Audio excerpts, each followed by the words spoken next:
It's very helpful for people to hear that they should make themselves competent and dangerous and take their proper place in the world. Competent and dangerous?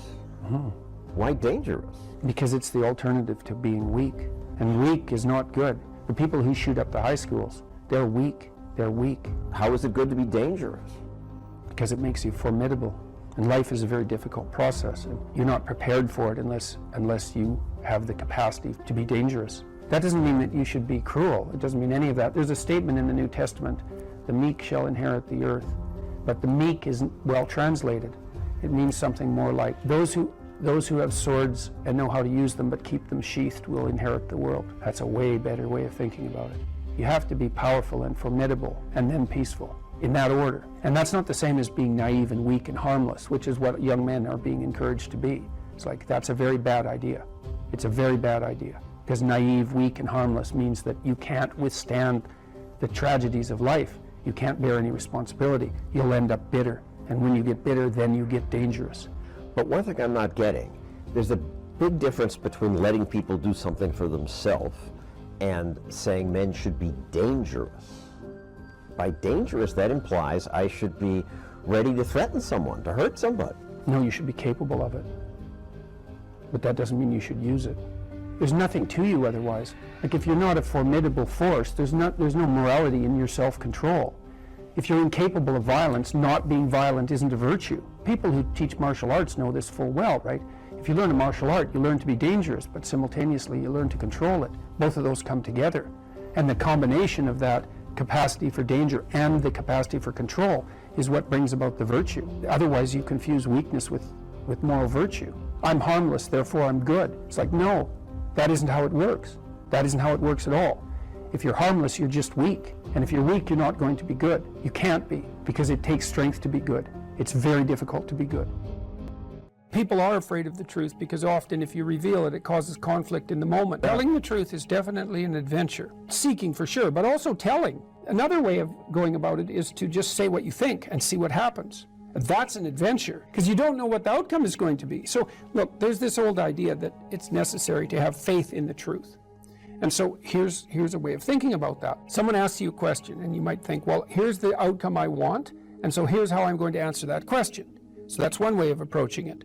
But another way of approaching it is, you ask me a question, I'm going to think about the answer, and I'm just going to tell you what I think. And it doesn't matter what the outcome is, because I'm willing to see what the outcome will be, predicated on the idea that there isn't a better outcome than the one that truth produces. Even if it's harsh and terrible in the short term, and sometimes it is, it's like there isn't a better way of doing it. Now, you might say, well, how do you know that? And the answer is, well, I don't know that. That's why it's an article of faith, because I believe, and I believe this deeply, the being that you produce as a consequence of telling the truth is good, by definition, even though it's harsh and often uncomfortable, because you get in trouble. One of the things that I've really learned recently, or learned to articulate better, is that there's a very tight relationship between aspiration and responsibility. The first question might be, do you need to aspire to something? And the answer is, well, yes, because you have to do something. If you just sit there, you'll die. You can't just sit there. You have to go act out in the world. Okay, so act towards what? Well, that's whatever your aspiration is. You have to have an aim. Okay, well, what should the aim be? Well, it should be something worth doing, let's say. Why do something that you don't feel is worth doing? What do you think's worth doing? Well, if you watch other people and you judge when they're doing something worthwhile, you usually judge them positively if you see that they're taking responsibility, at least for themselves. But do you want to be completely useless so other people have to take care of you? That's pretty pathetic. And maybe you could get your act together so you're taking care of yourself and your family. And maybe you could even do better than that and take care of yourself and your family and your community. Well, good for you. That's responsibility, and that's an aim. Well, here's one of the things that's cool about that, is that your life doesn't have meaning without aspiration or an aim. Okay, so you need a hierarchy of values. There's got to be something at the top. It's got to be something important. If you don't have that, your life doesn't have any meaning. So if you criticize the hierarchy, or even the idea of hierarchy, you destroy the idea of aspiration, and then people have nothing. Well, that's not helpful. People are built for a struggle and they're built for a weight, and you want to take on a heavy burden voluntarily. See if you can put yourself together. See what you can do out in the world while you're waiting to die. It's an all-in game. It better be worthwhile. You need a family, you need friends. Like, you don't need to have all these things, but you better have most of them. Family, friends, career, educational goals, plans for, time outside of work, attention to your mental and physical health, etc. That's what life is about. And if you don't have any of those things, well, then all you've got left is misery and suffering. So that's a bad deal for you. So, number one, specify your damn goals, because how are you going to hit something if you don't know what it is? That isn't going to happen. And often people won't specify their goals too, because they don't like to specify conditions for failure. So if you keep yourself all vague and foggy, which is real easy, because that's just a matter of not doing as well, then you don't know when you fail. And people might say, well, I really don't want to know when I fail, because that's painful, so I'll keep myself blind about when I fail. That's fine, except you'll fail all the time then. You just won't know it until you've failed so badly that you're done. And that can easily happen by the time you're 40. You would like to be productive and have a good life, and that's how you make the schedule. It's like, and then you look at the day and you think, well, if I had that day, that'd be good. Great, and you're useless and horrible, so you'll probably only hit it with about 70% accuracy, but that beats the hell out of 0, right? And if you hit it even with 50% accuracy, another rule is, well, aim for 51% the next week, or 50.5% for God's sake, because you're going to hit that position where things start to loop back positively and spiral you upward. So that's one way that you can work on your conscientiousness, is to plan a life you'd like to have. And you do that partly by referring to social norms. That's more or less rescuing your father from the belly of the whale. But the other way you do that is by having a little conversation with yourself about, as if you don't really know who you are, because you know what you're like. You won't do what you're told. You won't do what you tell yourself to do. You must have noticed that. It's like you're a bad employee and a worse boss, and both of those work for you. You don't know what you want to do, and then when you tell yourself what to do, you don't do it anyways. But, my point is that you have to understand that you're not your own servant, so to speak. You're someone that you have to negotiate with. And you're someone that you want to present the opportunity of having a good life to. And that's hard for people, because they don't like themselves very much. They're always like cracking the whip and then procrastinating, and cracking the whip and then procrastinating. And it's like, God, it's so boring and such a pathetic way of spending your time. And you know what that's like, because you probably waste like 6 hours a day. What you do now is going to multiply its effects in the future. And you need to know what your damn time is worth. One of the things you should be asking yourself is, when you spend an hour, was that, well, what if I paid someone $50 to have had that hour? And if the answer is no, it's like, well, maybe you should do something else with your time. And it depends on whether or not you think that your time's worthwhile. But the funny thing about not assuming that is, if you assume your time isn't worthwhile, what happens is you don't just sit around sort of randomly in a state of responsibilityless bliss. What you do is you suffer existentially. Someone who is incapable of cruelty is a higher moral being than someone who is capable of cruelty. And I would say, and this follows Jung as well, that that's incorrect, and it's dangerously incorrect, because if you are not capable of cruelty, you are absolutely a victim to anyone who is.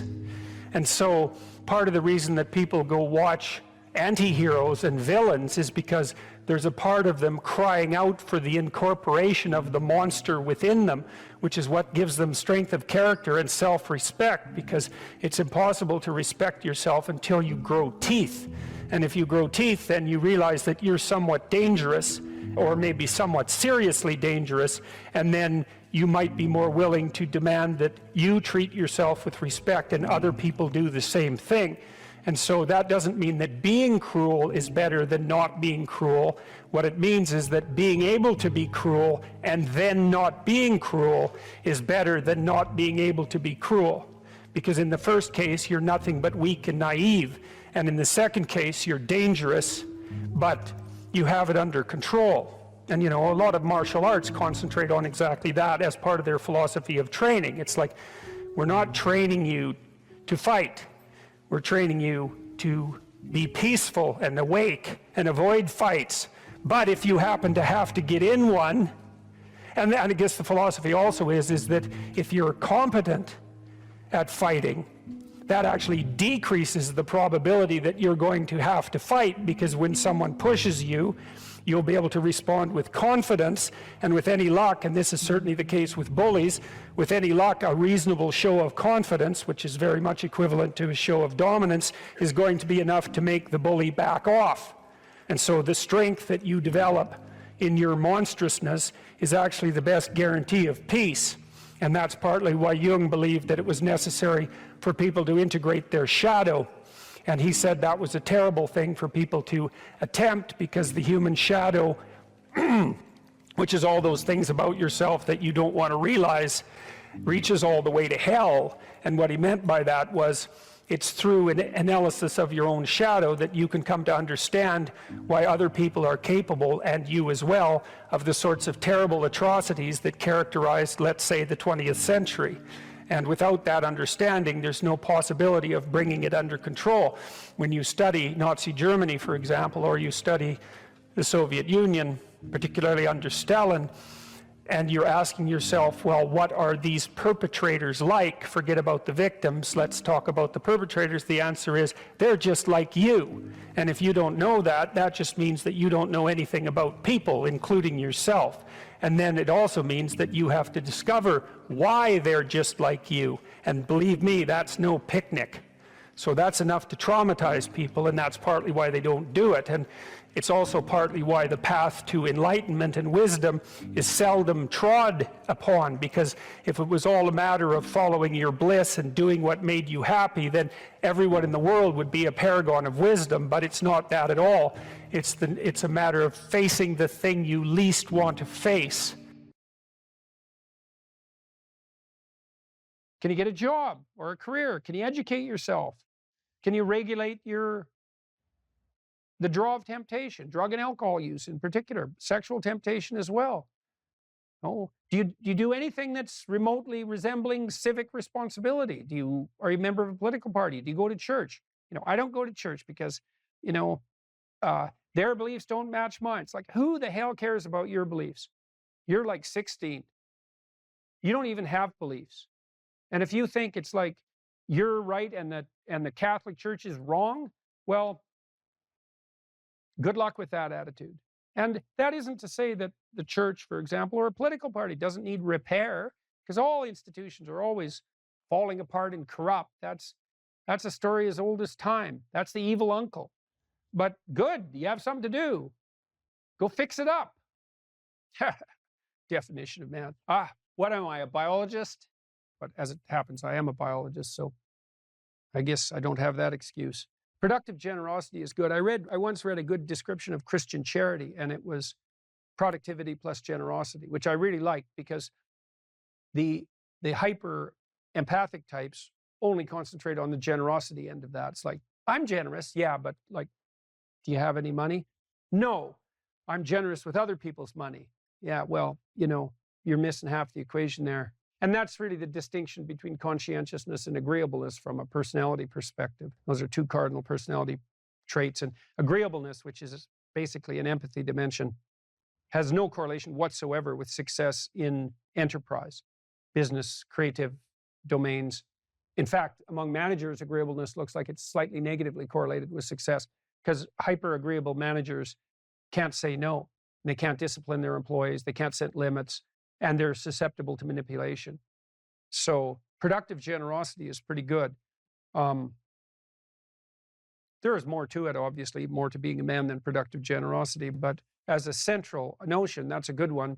The productivity requires aim, orientation, responsibility, discipline, all of that willingness to work, that willingness to make sacrifices, which is the hallmark of maturity, in the service of a higher goal.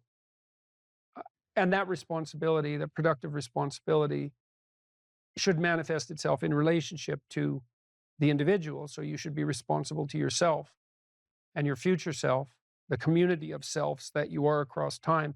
And then you should be responsible for and productive for as many people as you can manage. And so that might be first your intimate partner, your wife, second your parents, your siblings, your children, maybe your children primarily, although there's a trade-off there with your wife. Then your local community, then your broader community. You want to take on all that responsibility if you can in a sense that's both productive and generous, that gives you something to do, justify your miserable life to yourself and everyone else. And you need to do that. It orients you solidly in the world if you do that. And it gives you a dragon to fight, a real one. And that's where the gold is. So as everyone has known forever, and as we continue to remind ourselves, how should you arm yourself? Well, that's kind of what a humanities education teaches you to some degree. Arm yourself with words. Be precise in your language. Right? Say what you mean. Read great men and great women. Make yourself literate. Get your tongue in order. Get it under your own control. Get rid of the ums and the likes and the you knows and the pauses. And get rid of everything you say that you only say to impress other people. And just see if you can say what you believe to be true. That's an adventure. That's the thing about the truth, you know? If you aren't speaking the truth, well, you got to ask yourself, if you're not speaking the truth, who is it that's talking? If you're saying something that you do not believe to be true, it's not you talking. It's something else. It might be the part of you that wants to manipulate the other person into delivering what you think you want from them. Well, what is that spirit of manipulation that you've allowed to possess you? It's not you. Let's say you decide to live your whole life in that instrumental manner. You're going to craft your words like the student who says, well, I'm going to write what the professor wants to hear so I get the grade. It's like, well, you just turn yourself into that. Well, who is it that's doing that manipulating? It's not you, because those aren't your words. So even if you get the grade, it's not you that got the grade. It's the false you. It's the manipulative you. So you do that your whole life. You don't have your life. And then you think, well, God, that was a miserable life. I manipulated everybody. They were so damn stupid. They were sucked in by it. They're all contemptible. Everyone does it, you know, which they don't, by the way. And so that's a pathway to bitterness. Partly because if you're a manipulator and you use your language falsely, you don't live your own life. You live the life of whatever possesses you when you think it's you manipulating. And so you live the life of the spirit of manipulation. And there's no difference between that in some fundamental sense and demonic possession. So if that's what you want, go right ahead. But what you miss is the adventure of your own life. You know, because if you say what you think, this is a really important thing to understand. You have no idea what will happen if all you do is say what you think. Because you have to let go of everything. Just to do that, you have to assume that there isn't anything better that can happen than what happens if you tell the truth, no matter what happens. Because you say, you know, I'll tell the truth and I get in trouble. It's like, well, is that good or bad? Well, it's not so good when it's happening. When you get in trouble, that can be devastating. But in the medium term or the long term, I mean, in my situation, I've gotten in trouble plenty of times for things I've said. And many times I thought, you know, that was fatal. That was the end. I said something or it was misinterpreted. But often I said something that you know, I was going to get taken out. I was going to get canceled. And that was the end of my reputation. And every single time, and I hope partly because I didn't say things that I didn't think were true, every single time it switched around. And so eventually the cancellation attempt not only failed, but massively backfired. But man, living in that gap between when the pressure was on, let's say, and it turned around, that wasn't pleasant. But it's certainly adventurous because you don't know what's going to happen. And maybe that is the adventure of your life, right? Imagine that the world was constituted so that the true adventure of your life emerged as a consequence of truth in speech and action. Because that would be reflective of the real you, so it would be you living. And then imagine that the adventure that would occur if you dwelled in the truth would be so overwhelming that it would justify all the suffering. And I think that's true. The great people I know are brutally truthful to themselves and other people. And they have insanely adventurous lives. And they also get more and more and more competent. I've talked to my daughter a lot about this. My daughter runs my companies. My daughter didn't know much about business when she started, and she was pretty sick too, and she didn't know a lot. And so it was easy for people who thought they knew a lot about business to pull the wool over her eyes. And But Michaela has the ability to ask stupid questions, and we've talked about that a lot. It's like, you only have to ask a stupid question once if you're alert. You ask a stupid question, and if you're in a crowd and you ask a stupid question, 80% of the people in the crowd have the same question. They're just too cowardly to ask. But you ask and then someone actually tells you, you never have to ask that question again. You're no longer stupid. Now, this young man told me that his life lacked purpose and direction and meaning, and that he was nihilistic until he read Zen and the Art of Motorcycle Maintenance, which is a book I actually like quite a bit. I've read it 3 times at different decades of my life. And one of the things that's very interesting about that book is that it's an examination of the idea of quality, of the idea that there are qualitative distinctions between things, and that we have an instinct to make qualitative distinctions. And so a qualitative distinction is simply, this is better than that, which is a judgment. Okay, now what Ratzinger is hypothesizing is that the person in and of, you know how the modern idea is you're supposed to accept yourself. I think that's an insane idea, by the way. Really, I can't think of a more nihilistic idea than that you're already okay. It's like, no, you're not. And the reason you're not is because you could be way more than you are. And so what do you want to be? You want to be okay as you are? Or do you want to strive towards what's better? And this young man, this Australian, he said that the reason that Zen and the Art of Motorcycle Maintenance had such an impact on him was because he wasn't happy with his current mode of being, right? He didn't consider the manner in which he conducted himself sufficient. And the fact that the author of Zen, and it was Pirsig, laid out the notion that you could make qualitative distinctions, and there really was a difference between good things and bad things, or great things and evil things. It gives you direction. It gives you the possibility of moving upward. And Ratzinger is pointing out, at least to some degree, that human beings are insufficient in and of themselves and need the movement upward. And so they need to conceptualize something like the highest good, and then to strive for that. And the thing is that there isn't any difference between conceptualizing the good and being judged. Because if you're going to conceptualize the good and move towards it, what you have to do is separate from yourself all those things that aren't good and leave them behind. And that's why the Redeemer and the Judge are the same thing. And one of the things that's really appalling, I think, about our modern world is that we're rejecting the notion of qualitative distinctions.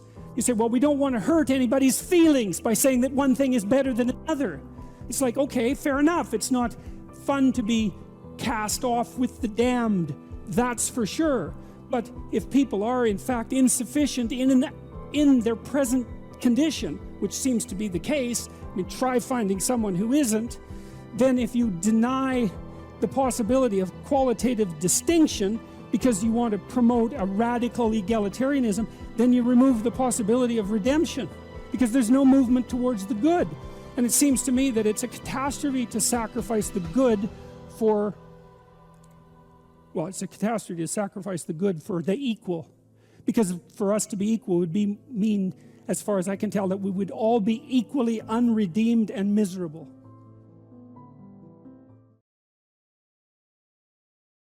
You most want to find will be found where you least want to look.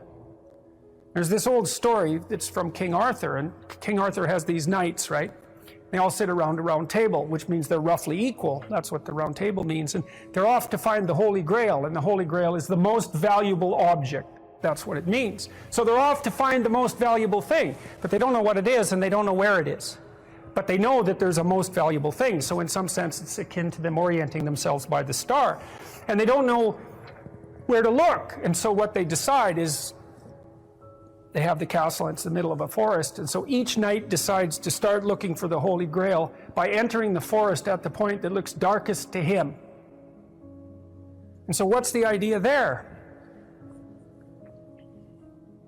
Well, imagine there are things that come easy to you, and that you're fond of pursuing, and that you're happy about pursuing. So you've found those and pursued them, and you've mastered them. So you know all that, but then there's another place that you don't want to go. And so you haven't gone there, and you haven't mastered it, and you're very small in comparison to it because you haven't mastered it. And so it has this monstrous aspect. If what you're doing isn't working. It's where you haven't gone that you need to go. And so I can give you another example of this. So let's say you're an agreeable person, and so you don't like conflict and you won't stand up for yourself, and you regard anger and the proclivity to provoke and to engage in conflict as something that's positively terrible. It's not only that you're not good at it, it's actually that it's wrong. So that's where you have to go if you're going to learn how to stand up for yourself. And imagine that you're afraid. Maybe you have something like agoraphobia. And so there's a whole bunch of things that you're afraid of, and you don't want to go there. But if you want to put yourself together, then that's exactly where you have to go. And so it's frequently the case that what you want to find is to be found where you least want to find it. And that idea is echoed in the prominent stories of dragons and gold. It's exactly the same idea. The dragon is this terrible thing. It's this terrible predatory thing that lives forever and is very, very wise. And it lives underground, and it'll kill you. It'll burn you up in a second. But it hoards gold. And so you have to go there into the dragon's lair if you're going to get the gold. And that's a representation of people's paradoxical relationship with reality. It's like you have to go out there and confront it in order to incorporate what it has to offer to you. But the probability that that's going to be intensely dangerous and push you right to the limit, first of all, those are actually the same thing. If it didn't push you to the limit, you wouldn't gain anything valuable from it. So you don't get one without the other. You don't get the gold without the dragon. That's a very strange, very, very strange idea. But it seems to be accurate. So all of that's lurking underneath this, in this imagery of the whale. Now, the whale, you can think of the story of Jonah.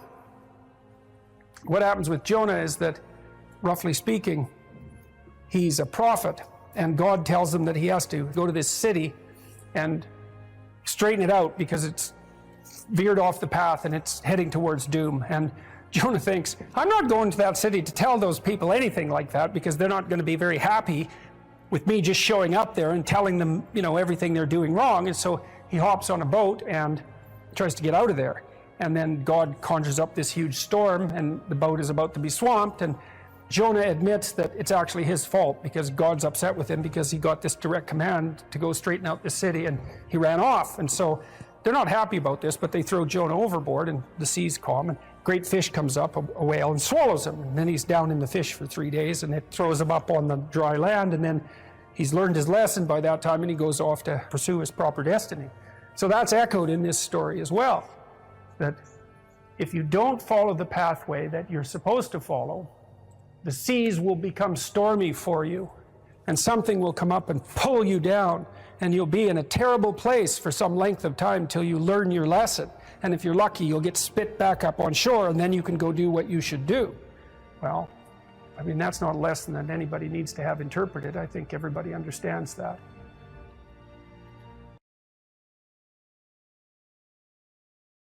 If you're suffering, you are obligated, in a sense, to hold on to whatever rope someone throws you.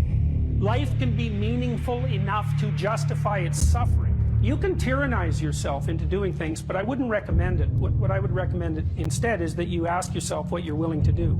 It's a really effective technique. It's like a meditative technique. That's when life is worthwhile.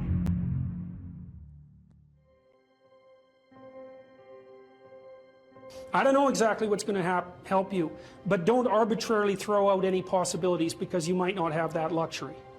Antidepressants help a lot of people, and there are technical reasons why that's the case. If you're offered a gift by your society and it works, try it.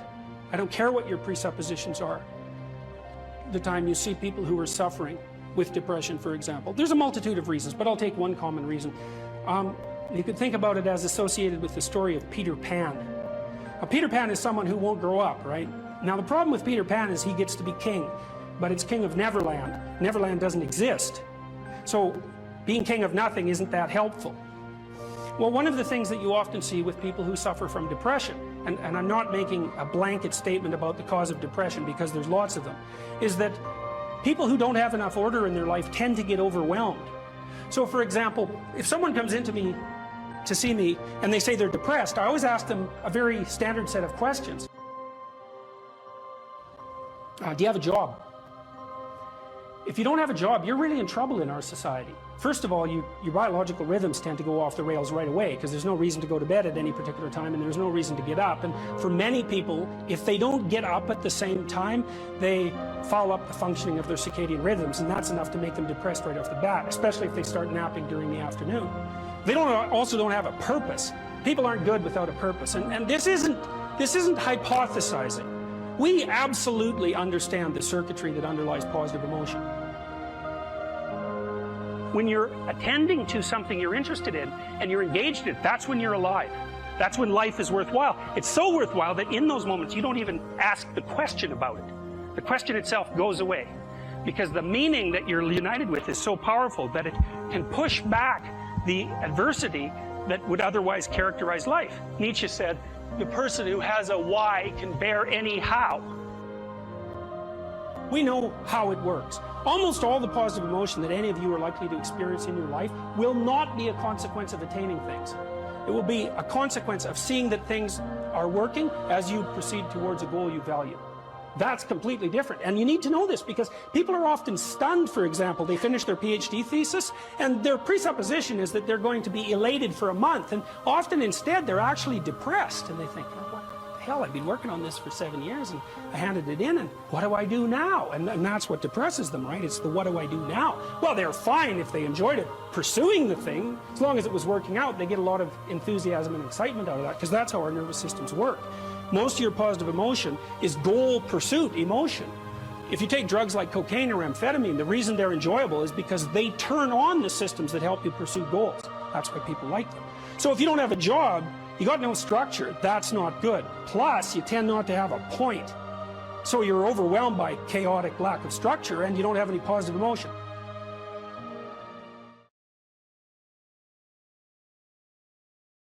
If you ask a disagreeable person what he wants, say, or she wants, they'll tell you right away. They know. It's like, this is what I want and this is how I'm going to get it. But agreeable people, especially if they're really agreeable, are so agreeable that they often don't even know what they want because they're so accustomed to living for other people and to finding out what other people want and to trying to make them comfortable and so forth that it's harder for them to find a sense of their own desires as they move through life. And that's not...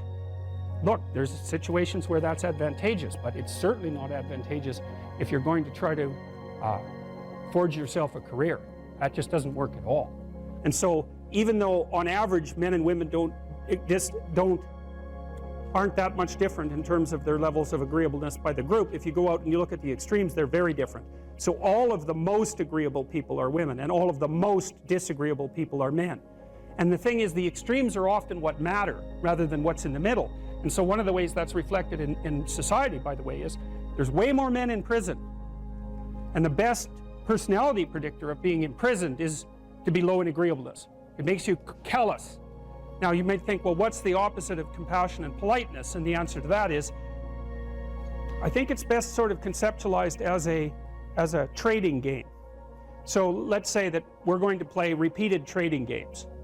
And if you're very agreeable, then you're going to bargain harder on my behalf than you're going to bargain on your own behalf. Whereas if you're very disagreeable, you're going to do the reverse. You're going to think, I'm in this trading game for me, and you're going to take care of your own interests. Where an agreeable person is going to say, no, at best this is, at worst this has to be 50-50, but I'd like to help you every way I can. One of the things you have to be careful of if you're agreeable is not to be exploited, because you'll line up to be exploited. And I think the reason for that is because you're wired to be exploited by infants. And so that just doesn't work so well in that actual world. And one of the things that happens very often in psychotherapy, people come to psychotherapy for multiple reasons, but one of them is they often come because they're too agreeable. And so what they get is so-called assertiveness training, although it's not exactly assertiveness that's being trained. What it is the ability to learn how to negotiate on your own behalf. And one of the things I tell agreeable people, especially if they're conscientious, is say what you think. Tell the truth about what you think. There's going to be things you think that you think are nasty and harsh, and they probably are nasty and harsh, but they're also probably true. And you need to bring those up to the forefront and deliver the message. And it's not straightforward at all, because agreeable people do not like conflict. Not at all. They smooth the water. And you can see why that is in accordance with the hypothesis that I've been putting forward. You don't want conflict around infants. It's too damn dangerous. You don't want fights to break out. You don't want anything to disturb the relative peace. You know, and if you're also more prone to being hurt physically and perhaps emotionally, you're also maybe loath to engage in the kind of high intensity conflict that will solve problems in the short term, because it takes a lot of conflict to solve problems in the short term. And you know, if that can spiral up to where it's dangerous, which it can if it gets uncontrolled, it might be safer in the short term to keep the waters smooth and to not delve into those situations where conflict emerges. The problem with that is it's not a very good medium to long-term strategy, right? Because lots of times there are things you have to talk about because they're not going to go away. And the advantage to having a well-socialized disagreeable person is that they really don't let much get in their way. So if you can get a kid who's disagreeable socialized, that person can be quite the creature, you know, because they're very forward moving in their nature and very difficult to stop. But if you don't get them successfully domesticated, tamed, roughly speaking, by the time they're 4, their peers reject them. And that's a big problem, because your job as a parent is to make your child socially desirable by the age of 4. Like you want to burn that into your brain, because people don't know that. That's your job. And here's why. It's easy if you think about it carefully. So you imagine you've got a 3-year-old child, so sort of halfway through that initial period of socialization, and you take that child out in public. Okay, what do you want for the child? Who cares about you? What do you want from the child? You want the child to be able to interact with other children and adults so that the children are welcoming and smile and want to play with him or her, and so the adults are happy to see the child and treat him or her properly. And if your child's a horrible little monster because you're afraid of disciplining them or you don't know how to do that properly, then what they're going to do is they're going to experience nothing but rejection from other children and false smiles from other parents and adults. And so then you're throwing the child out there into a world where every single face that they see is either hostile or lying. And that's not something that's going to be particularly conducive to the mental health or the well-being of your child. If your child can learn a couple simple rules of behavior, like don't interrupt adults when they're talking too much and pay attention and try not to hit the other kids over the head with the truck any more than is absolutely necessary, and share and play properly, then when they meet other kids, the kids are going to try out a few little play routines on them, and that's going to go well, and then they're going to go off and socialize each other for the rest of their lives. Because that's what happens, is that from 4 years old onwards, the primary socialization with children takes place among other children. And so if the kids don't get in on that early, they don't move into that developmental spiral upwards and they're left behind. And you can imagine how terrible that is, because a 4-year-old will not play with another 4-year-old who's 2. But a 5-year-old certainly will not play with a 5-year-old who's 2, right? Because the gap is just starting to get unbelievably large. And so the kids start out behind, and then the peers leave them behind, and then those kids are alienated and outside the peer group for the rest of their life. Well, those are the ones that grow up to be long-term antisocial, right? They're already aggressive. It doesn't dip down. Now, what happens to normal boys, roughly speaking? Imagine the aggressive 2-year-old types. They get socialized, so their level of aggression goes down, and then they hit puberty and testosterone kicks in, and bang, levels of aggression go back up. And so that's why males are criminals between the ages roughly of 16 and about 25. So, and it matches the creativity curve, by the way. It's so cool. If you look at the spike of creativity among men, 16 to 25, and it starts to go down, criminality matches that absolutely perfectly. So that's quite cool. So, and the testosterone levels raise the average level of aggression among men. It's more dominance than aggression, actually, and testosterone is by no means all bad. And then it starts to decrease at about age 25 or 26, which is usually when men stop staying up late at night, stop drinking as much, develop a full-time career, and take on the burdens and responsibilities and opportunities that are associated with a long-term partner and family. And so, well, so that's the development of what I would call predatory aggression, because I also think that the agreeableness distribution is probably something like predatory aggression versus maternal sympathy. It's something like that. So if you look at other mammals that are predators, because we're predators as well as prey animals. If you look at other animals like bears, The male bear has absolutely nothing to do with the raising of the infants. In fact, the female bears will keep the male the hell away because he's likely to kill the infants and maybe even to eat them.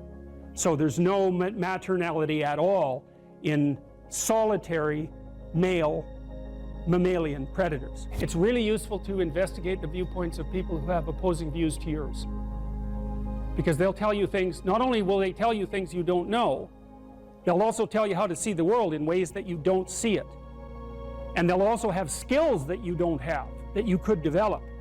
So for example, if you're an introverted person, it's very useful to watch an extroverted person, because the extroverted person has ways of being in the social world that aren't natural to you, that you can use to improve your toolkit.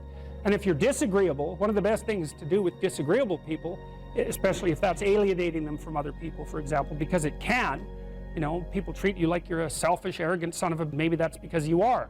It's like, okay, so what do you do about that? One of the most promising treatments, let's say, for that is get the person to do something for someone else once a day, just as a practice, and learn how to do it. Maybe you can wake the circuit up, you know, if you think that it's lying dormant in you, which is probably right. You know, I think we have a very wide range of propensities within us. Some are switched on, genetic propensities. Some are switched on, but I think that if you put yourself in the right situation or walk yourself through the right exercises, you can switch some of these other things on as well. But it takes work and dedication and discipline. I would say, generally speaking, if you want to adapt yourself properly to life, you should find a niche in the environment that corresponds with your temperament. Right? You shouldn't work at cross purposes to your temperament because it's just too damn difficult. But having done that, then you should work on developing the skills and viewpoints that exist in the space opposite to your personality, because that's where you're fundamentally underdeveloped. And that way I think you can extend out your temperamental capability across a wider range. And to me, that's roughly equivalent as bringing a richer toolkit to each situation. You know, so if you're hyper extroverted, you should probably learn to shut up at parties now and then and listen just to see what's going on, to see if you can manage it, you know. And if you're introverted, well, then you should learn how to speak in public and to learn how to go to parties without hiding in the corner and saying nothing to anyone. You know, and if you're agreeable, then you need to learn how to be disagreeable so people can't push you around. And if you're disagreeable, you need to learn how to be agreeable so that you're not an evil son of a bitch. So, and the same thing applies even in the conscientious domain. It's like if you're too conscientious, you need to learn to relax and let go a little bit. And if you're unconscientious, it's time, like, get out the Google Calendar, man, and start scheduling your day, right? And beat yourself on the back of the head with a stick until you're disciplined enough so that you can actually stick to something for some length of time and not living in absolute squalor, which is something that would characterize someone who's very disorderly, for example, because they don't notice.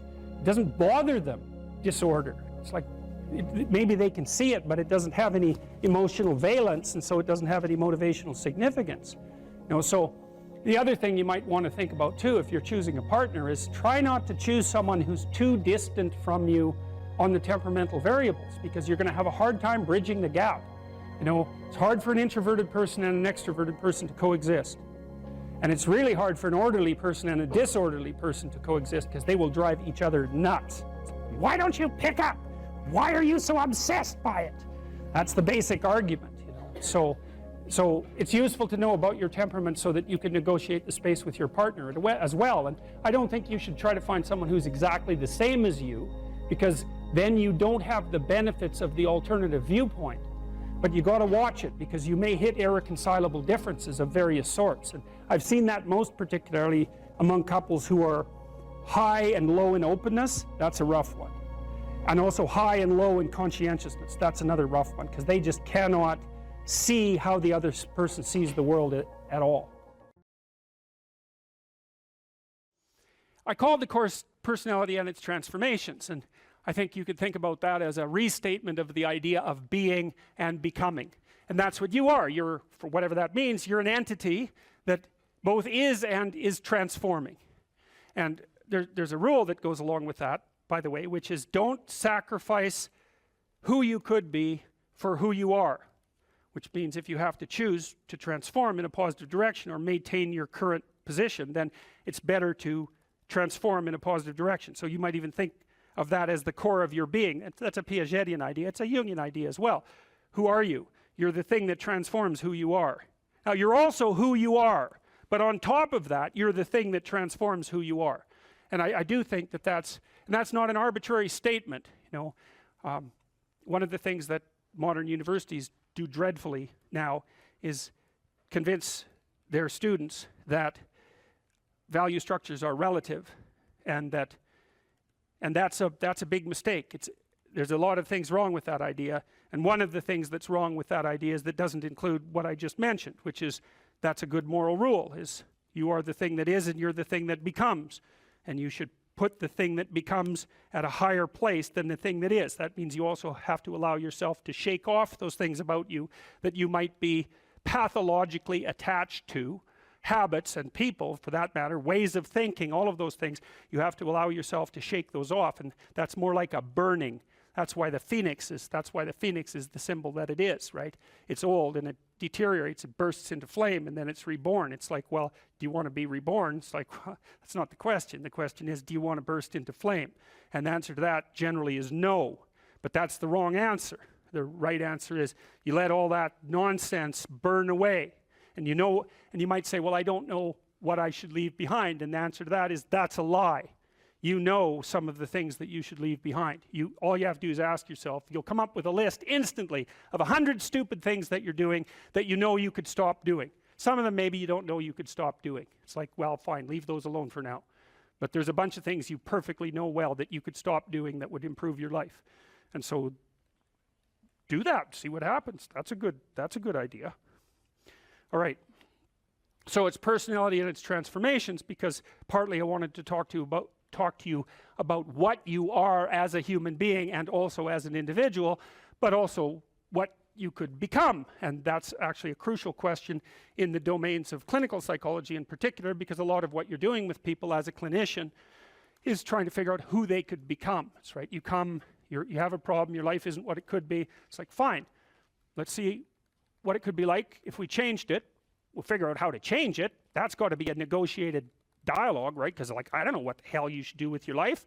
I can help you figure it out, maybe we can talk about it, but you are the person who has to decide if the things that you're aiming for, you know, get you out of bed in the morning, because that's really that's at least one of the crucial issues. So you got to specify the goal, and then you got to specify the transformation processes and start practicing them.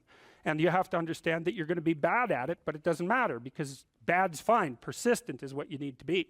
If you persist with tiny improvements, if you persist, you win. So okay, so in a broader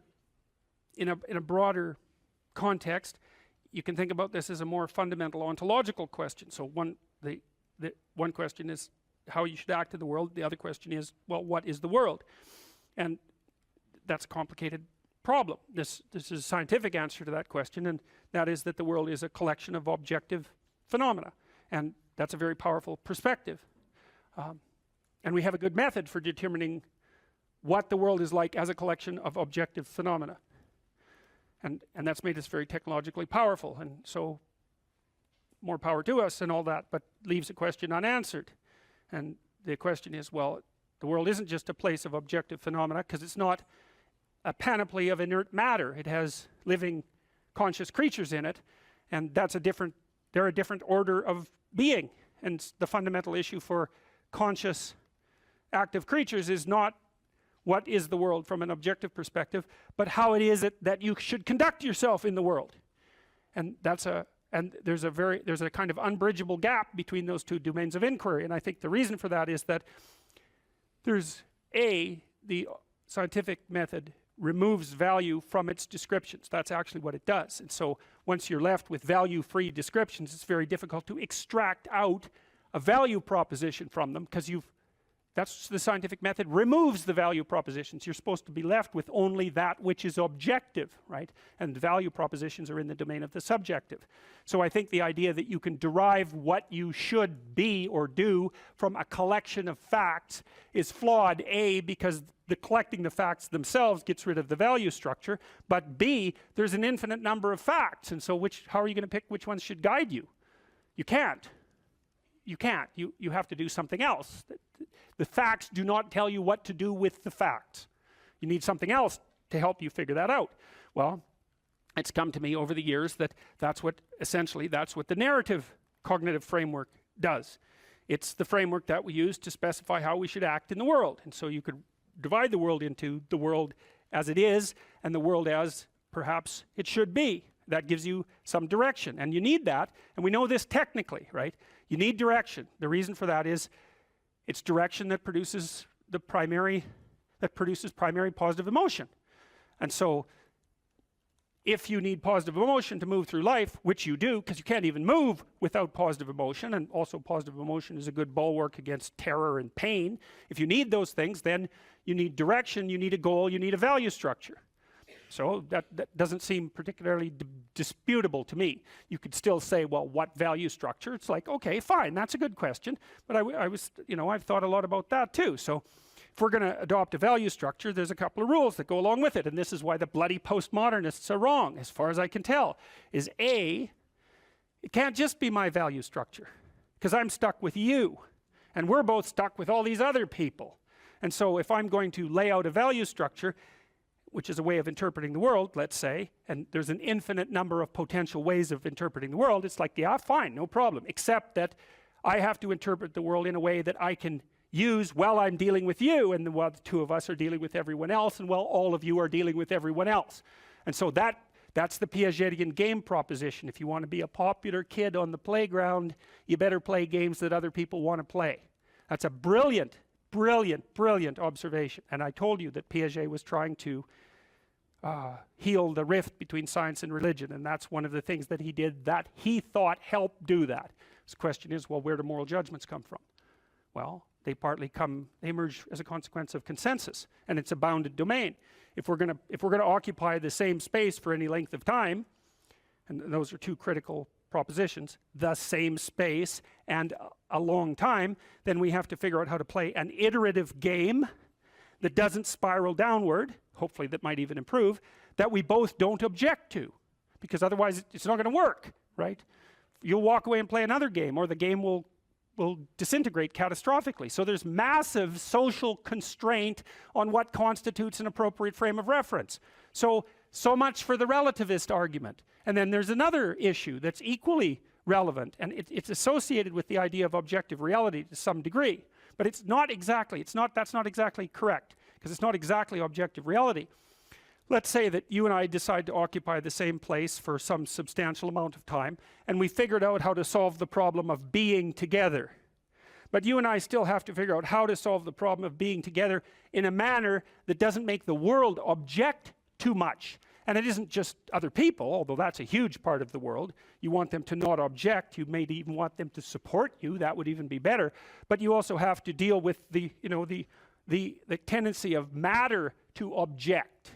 Because so your mode of being in the world, your interpretive framework, as a description of how you should act, is actually the laying out of a strategy that will produce the ends that it predicts, which are the things that you want.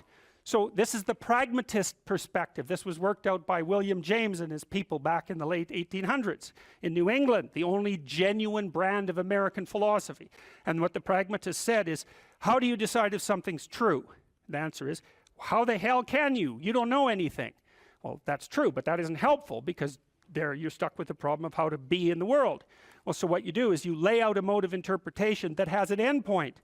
And then you run the mode of interpretation, embodied, right, because you act it out. And if it doesn't produce the outcome, then it's not, well, let's say, true. The claims within it they're not true by the definition of the game itself. So you might say, well, you're a kid on a playground. You want to play a game. One of the implicit demands is that the game is fun. If it's not fun, it's not worth playing. So you play it for a while, and then you see, well, was that fun? If the answer is yes, then you keep playing the game. You say, well, that game it's good enough, it's accurate enough, it's true enough. And so you lay out interpretations in the world, and they're subject to massive constraints. Other people have to go along with them and cooperate with you, because if they don't, then look the hell out, like it's a major, serious, non-trivial constraint. And then the other thing is, well, social proof isn't good enough. It also has to work in the world outside of the social world. So if you have an illness and you have some hypothesis about how to construe it, you might say, well, is my understanding of the illness correct? Well, it implies that I take these actions. Well, how do you know if it's correct? Well, you take the actions, and if the illness gets worse, then by the definitions that are implicit in the framework of reference that you're using, you've made an error. And so there's no relativism in that. You could still say, well, there's a lot of potential solutions to any potential set of problems. It's like, yeah, there's lots of different ways to play chess on a single board.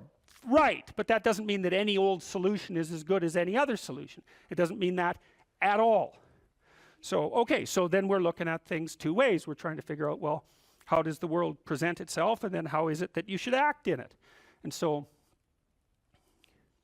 well, there's other constraints on the mechanisms of interpretation that you place in the world. So we could say, well, you're constrained in your interpretations by the constraints that other people place on you. But there's internal constraints as well. We talked about those mostly from a biological perspective, because you could also regard yourself in some sense as a loose internal society. And that's sort of a psychoanalytic dictum, right? You're a collection of sub-personalities, or you could say you're a collection of sub-routines. I don't care how you formulate it, but you're a unity, but you're a unity that brings together a plurality of subcomponents.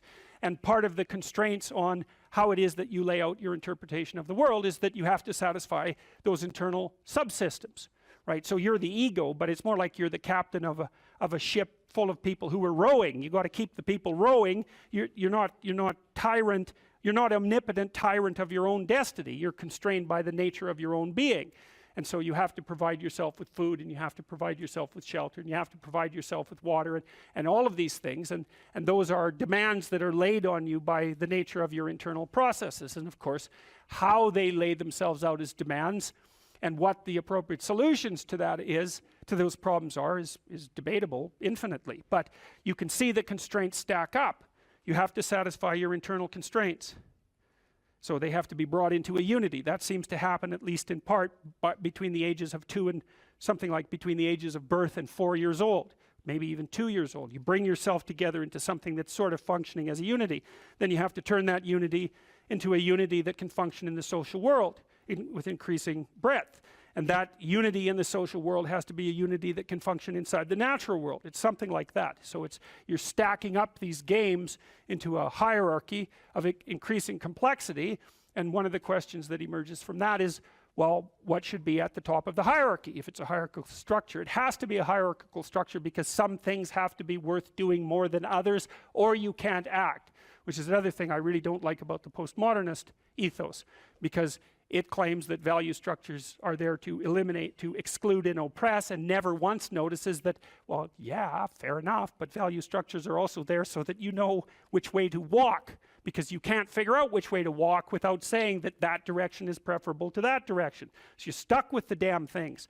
And they do exclude. Obviously, category structures exclude. The question is, if you're going to have a value structure, how is it that it should be constituted? Well, I already described some of the constraints. Like if your value structure is perfectly functioning except that you don't get enough to eat, that turns out actually to be a fatal problem, right? And it might be, you can run into all sorts of fatal problems. You're too lonesome. Well, it means let's say that your value structure is too narcissistic. There's lots of reasons to be lonesome, but that might be one of them. Or you're too timid or something like that. Like you're going to be informed by your own internal biological mechanisms when the value structure that you're laying out in the world is insufficient to keep itself propagating across time. And some of that's just you, and some of that's other people, and some of that's the natural world. Constraints galore. And so in the face of all those constraints, it's absolutely unreasonable to say any old solution goes. Just try it. Generate a random solution. Run it as a simulation in the world.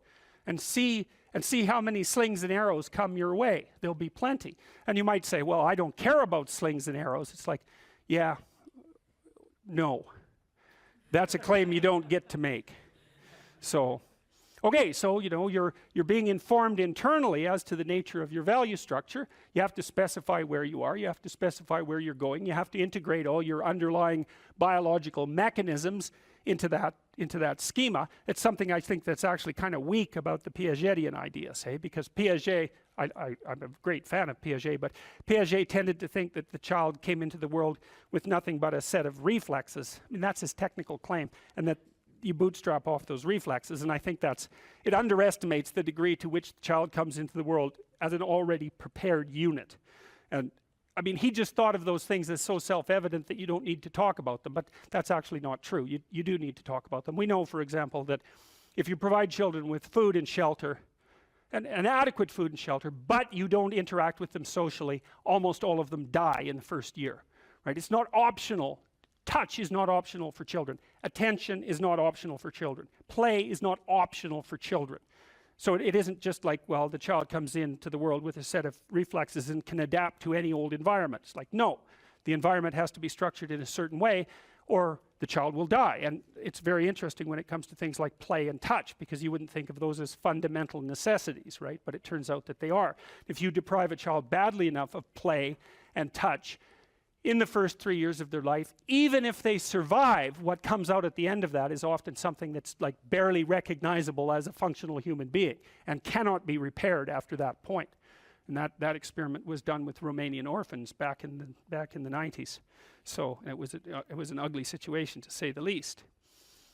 Okay, so now you take these underlying biological systems and maybe they aggregate themselves into something that vaguely looks like your temperament, your 5 temperamental dimensions. So maybe if you're an extrovert, you're dominated by the dopaminergic system, just like you are if you're high in openness, and if you're high in neuroticism, it's mostly that you're dominated by anxiety systems and systems that mediate emotional pain. And if you're agreeable, you're dominated by the function of the underlying maternal/care affiliation systems. But so you could say, well, you've got these loose, you've got a multitude of fundamental biological predispositions that manifest themselves as implicit stories, something like that, and they organize themselves into the primary temperaments, and the primary temperaments are biasing factors that determine in part the nature of the interpretive structure that you're going to lay out in the world. It's not entirely determined by your temperament. We know that personality is only predicting, something like, let's say, 10% of the variance in most complex social outcomes.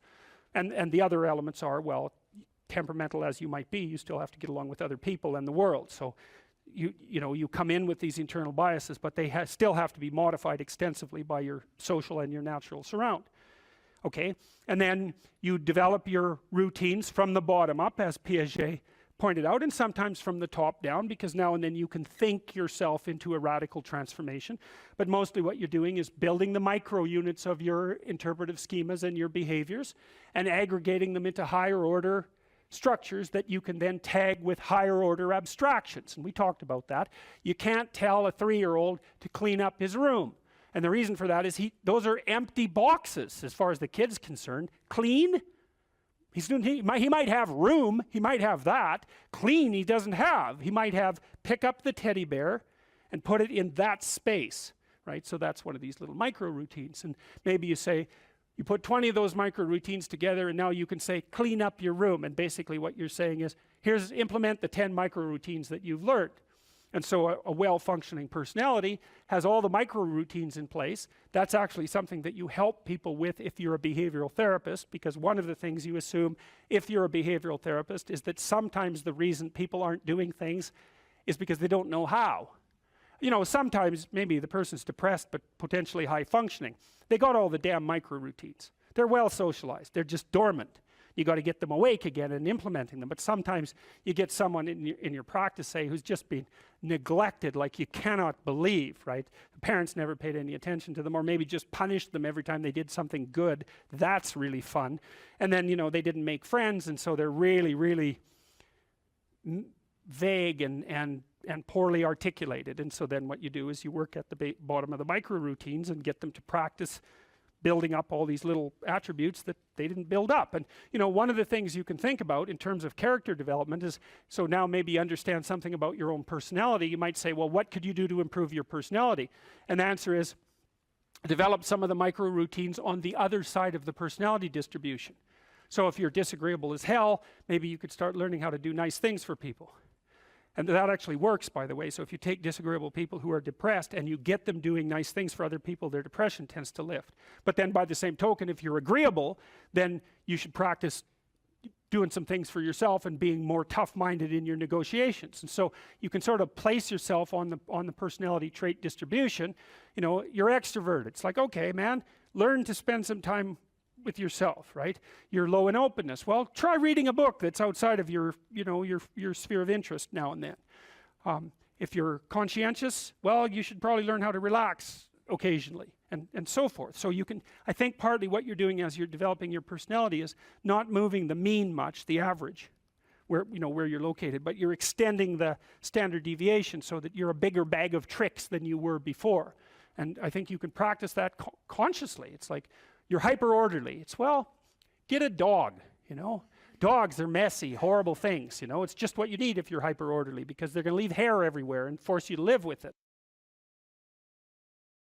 It's like you don't need to have all these things, but you better have most of them. Family, friends, career, educational goals, plans for, time outside of work, attention to your mental and physical health, etc. That's what life is about. And if you don't have any of those things, well, then all you've got left is misery and suffering. So that's a bad deal for you. So once you set up that goal structure, let's say, and that's really in many ways that's what you should be doing at university. That's exactly what you should be doing, is trying to figure out who it is that you're trying to be, right? And you aim at that, and then you use everything you learn as a means of building that person that you want to be. And I really mean want to be. I don't mean should be, even those things are going to overlap. And it's important to distinguish between those, because that's partly, and this is back down to the micro routine analysis. So if I was saying, well, you're going to try to make yourself more industrious, okay, number one, specify your damn goals, because how are you going to hit something if you don't know what it is? That isn't going to happen. And often people won't specify their goals too, because they don't like to specify conditions for failure. So if you keep yourself all vague and foggy, which is real easy, because that's just a matter of not doing as well, then you don't know when you fail. And people might say, well, I really don't want to know when I fail, because that's painful, so I'll keep myself blind about when I fail. That's fine, except you'll fail all the time then. You just won't know it until you've failed so badly that you're done. And that can easily happen by the time you're 40. So I would recommend that you don't let that happen. So that's willful blindness, right? You could have known, but you chose not to. Okay, so once you get your goal structure set up, you think, okay, if I could have this life, it looks like that might be worth living, despite the fact that it's going to be, anxiety provoking and threatening, and there's going to be some suffering and loss involved and all of that. Obviously, the goal is to have a vision for your life such that, all things considered, that justifies your effort. Okay, so then what do you do? Well, then you turn down to the micro routines. It's like, okay, well, this is what I'm aiming for. How does that instantiate itself day to day, week to week, month to month? And that's where something like a schedule can be unbelievably useful. Google Calendar. It's like, make a damn schedule and stick to it. Okay, so what's the rule with a schedule? It's not a bloody prison. That's the first thing that people do wrong. They say, well, I don't like to follow a schedule. Well, it's like, well, what kind of schedule are you setting up? Well, I have to do this, then I have to do this, then I have to do this, and then I just go play video games, because who wants to do all these things that I have to do? It's like, wrong. Set the damn schedule up so that you have the day you want. That's the trick. It's like, okay, I've got tomorrow. If I was going to set it up so it was the best possible day I could have, practically speaking, what would it look like? Well, then you schedule that. And obviously there's a bit of responsibility that's going to go along with that, because if you have any sense, one of the things that you're going to insist upon is that at the end of the day, you're not in worse shape than you were than at the beginning of the day, right? Because that's a stupid day. If you have a bunch of those in a row, you just dig yourself a hole and then you bury yourself in it. It's like, sorry, that's just not a good strategy. It's a bad strategy. So maybe 20% of your day has to be responsibility and obligation, or maybe it's more than that, depending on how far behind you are. But even that, you can ask yourself, okay, well, I've got these responsibilities. I have to schedule the damn things in. What's the right ratio of responsibility to reward? And you can ask yourself that, just like you'd negotiate with someone who is working for you. It's like, okay, you got to work tomorrow. Okay, so I want you to work tomorrow. And you might say, okay, well, what are you going to do for me that makes it likely that I'll work for you? Well, you could ask yourself that, So maybe you do an hour of responsibility and then you play a video game for 15 minutes. I don't know, whatever turns your crank, man. But, you have to negotiate with yourself and not tyrannize yourself. Like you're negotiating with someone that you care for, that you would like to be productive and have a good life. And that's how you make the schedule. It's like, and then you look at the day and you think, well, if I had that day, that'd be good. Great. you know, and you're useless and horrible, so you'll probably only hit it with about 70% accuracy, but that beats the hell out of 0, right? And if you hit it even with 50% accuracy, another rule is, well, aim for 51% the next week, or 50.5% for God's sake, or because you're going to hit that position where things start to loop back positively and spiral you upward. And so that's one way that you can work on your conscientiousness, is plan a life you'd like to have. And you do that partly by referring to social norms. That's more or less rescuing your father from the belly of the whale. But the other way you do that is by having a little conversation with yourself about, as if you don't really know who you are, because you know what you're like. You won't do what you're told. You won't do what you tell yourself to do. You must have noticed that. It's like you're a bad employee and a worse boss, and both of those work, you know, for you. You don't know what you want to do, and then when you tell yourself what to do, you don't do it anyways. You should fire yourself and find someone else to be. But you know, my point is that you have to understand that you're not your own servant, so to speak. You're someone that you have to negotiate with, and you're someone that you want to present the opportunity of having a good life to. And that's hard for people because they don't like themselves very much. So, you know, they're always like cracking the whip and then procrastinating, and cracking the whip and then procrastinating. And it's like, God, it's so boring and such a pathetic way of spending your time. And you know what that's like, because you probably waste like 6 hours a day. And I think we did an economic calculation about that a while back, right? Your time's probably worth $50 an hour, something like that. I mean, you're not getting paid that now, but you're young, and so this is investment time, and what you do now is going to multiply its effects in the future. So let's say it's $50 an hour, which is perfectly reasonable. So if you waste 6 hours a day, and you are, then you're wasting about $2,000 a week, or about $100,000 a year. So like, go ahead, but that's what it's costing you every hour. And you need to know what your damn time is worth. So let's say it's not $50, it's 30, whatever. Maybe it's 100, it's somewhere in that range. One of the things you should be asking yourself is, when you spend an hour, was that, well, would have I paid someone $50 to have had that hour? And if the answer is no, it's like, well, maybe you should do something else with your time. And it depends on whether or not you think that your time's worthwhile. But the funny thing about not assuming that is, if you assume your time isn't worthwhile, what happens is you don't just sit around sort of randomly in a state of responsibilityless bliss. What you do is you suffer existentially. And so that seems like a stupid solution. There's so little emphasis in our popular culture, especially with regards to the so-called mainstream media, on discipline and responsibility, that there's a tremendous hunger for anything that pertains to that.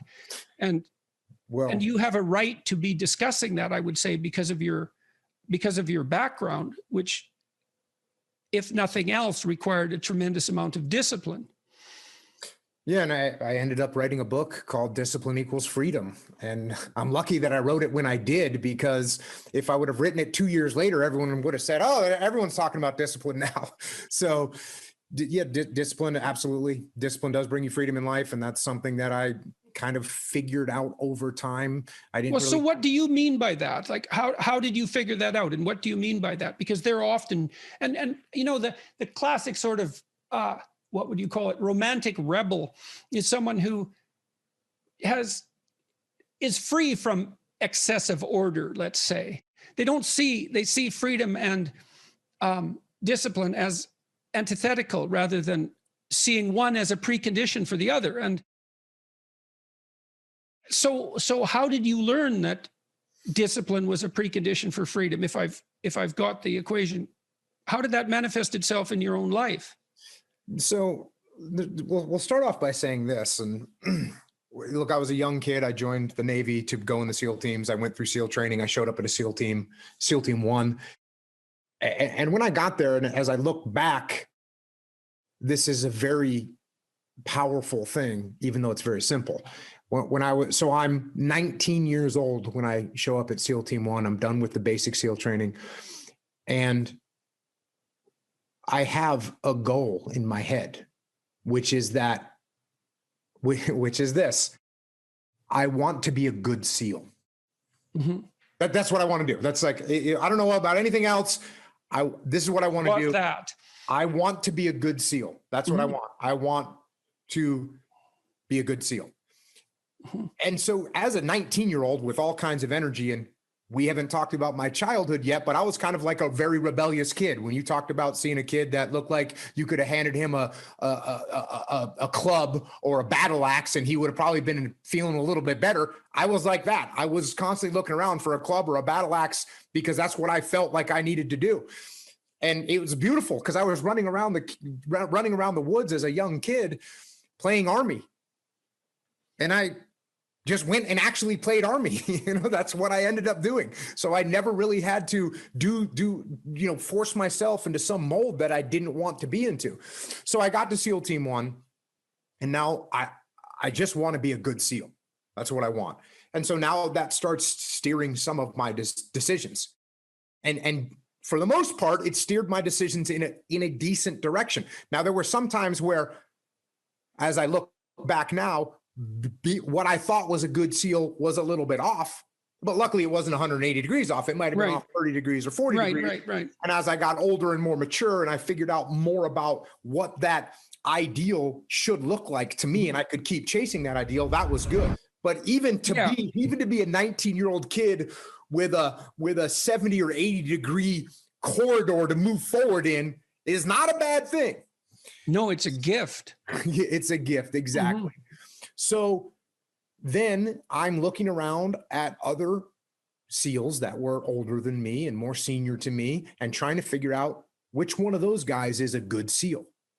Yeah. And what I realized was that the guys that were working harder, for the most part, were good SEALs. Now there's just some people that are just way talented. Right. And they could show up, 3 minutes before a run or 3 minutes before we do a shooting competition, and they could just walk through it, no problem. Right. And that's great for them. It wasn't me. I'm not that great at anything, but I saw other guys that might not be great at anything either, but they worked hard. They showed up to work early.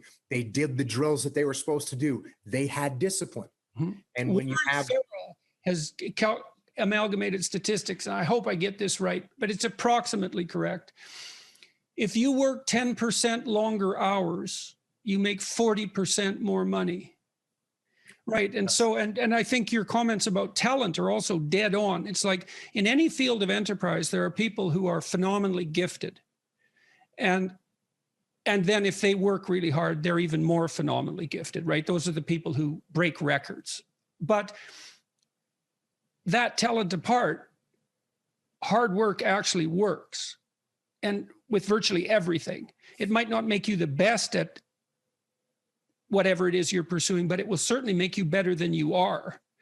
And then I have this new book. I hope you got a copy, because did you get a copy? Okay, so I'm bringing it up for a particular reason. I have a chapter in this book called, there's two that are relevant. Imagine who you could be and then aim single-mindedly at that. That's one. And then the course, or what would you call it? A complementary chapter is work as hard as you possibly can on one thing and see what happens. And that's also predicated on this idea that discipline is a precondition to freedom.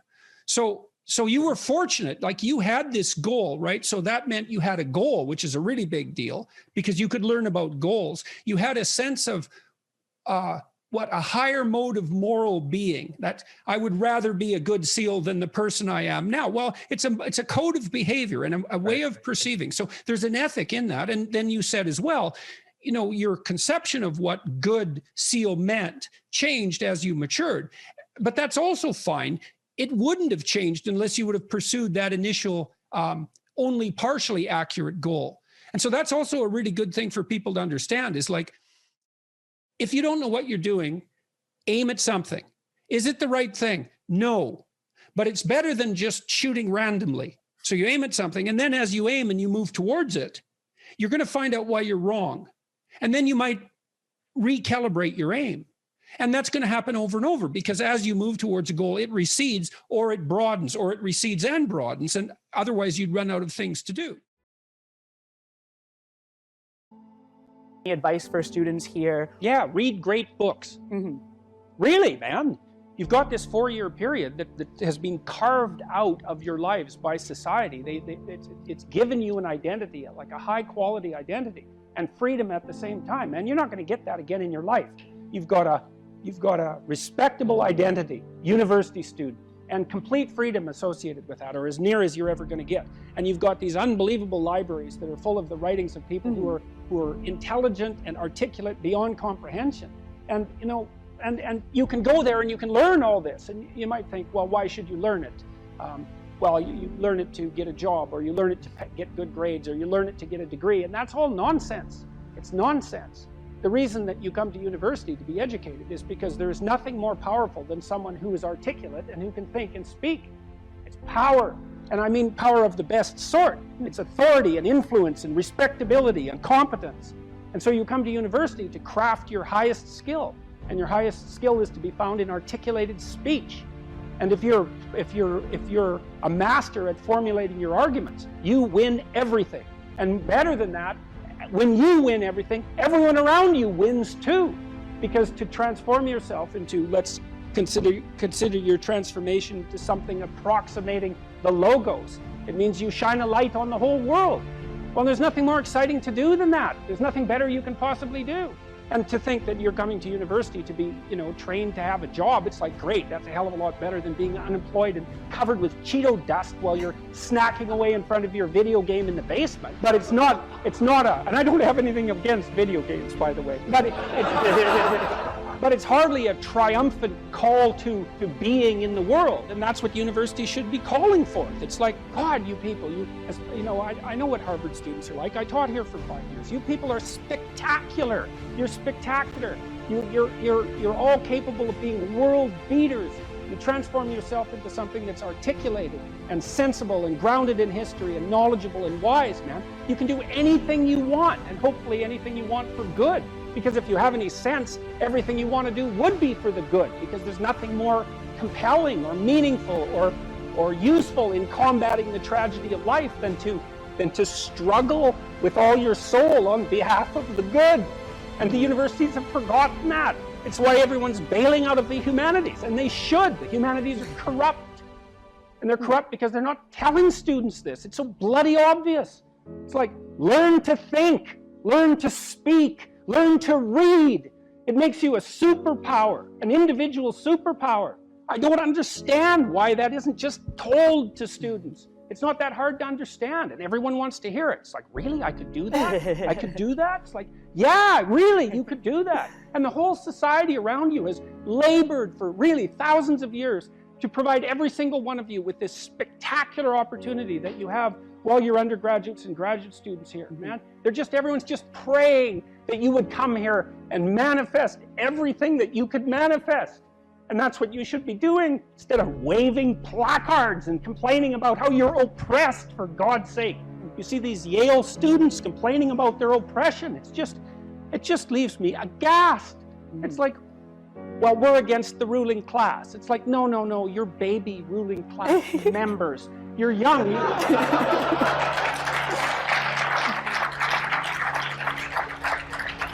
The only reason you're not rich is because you're young. You know, that's the best. Really, if you look at the 1% even, the dreaded 1%, you know, most of those people are old. Why?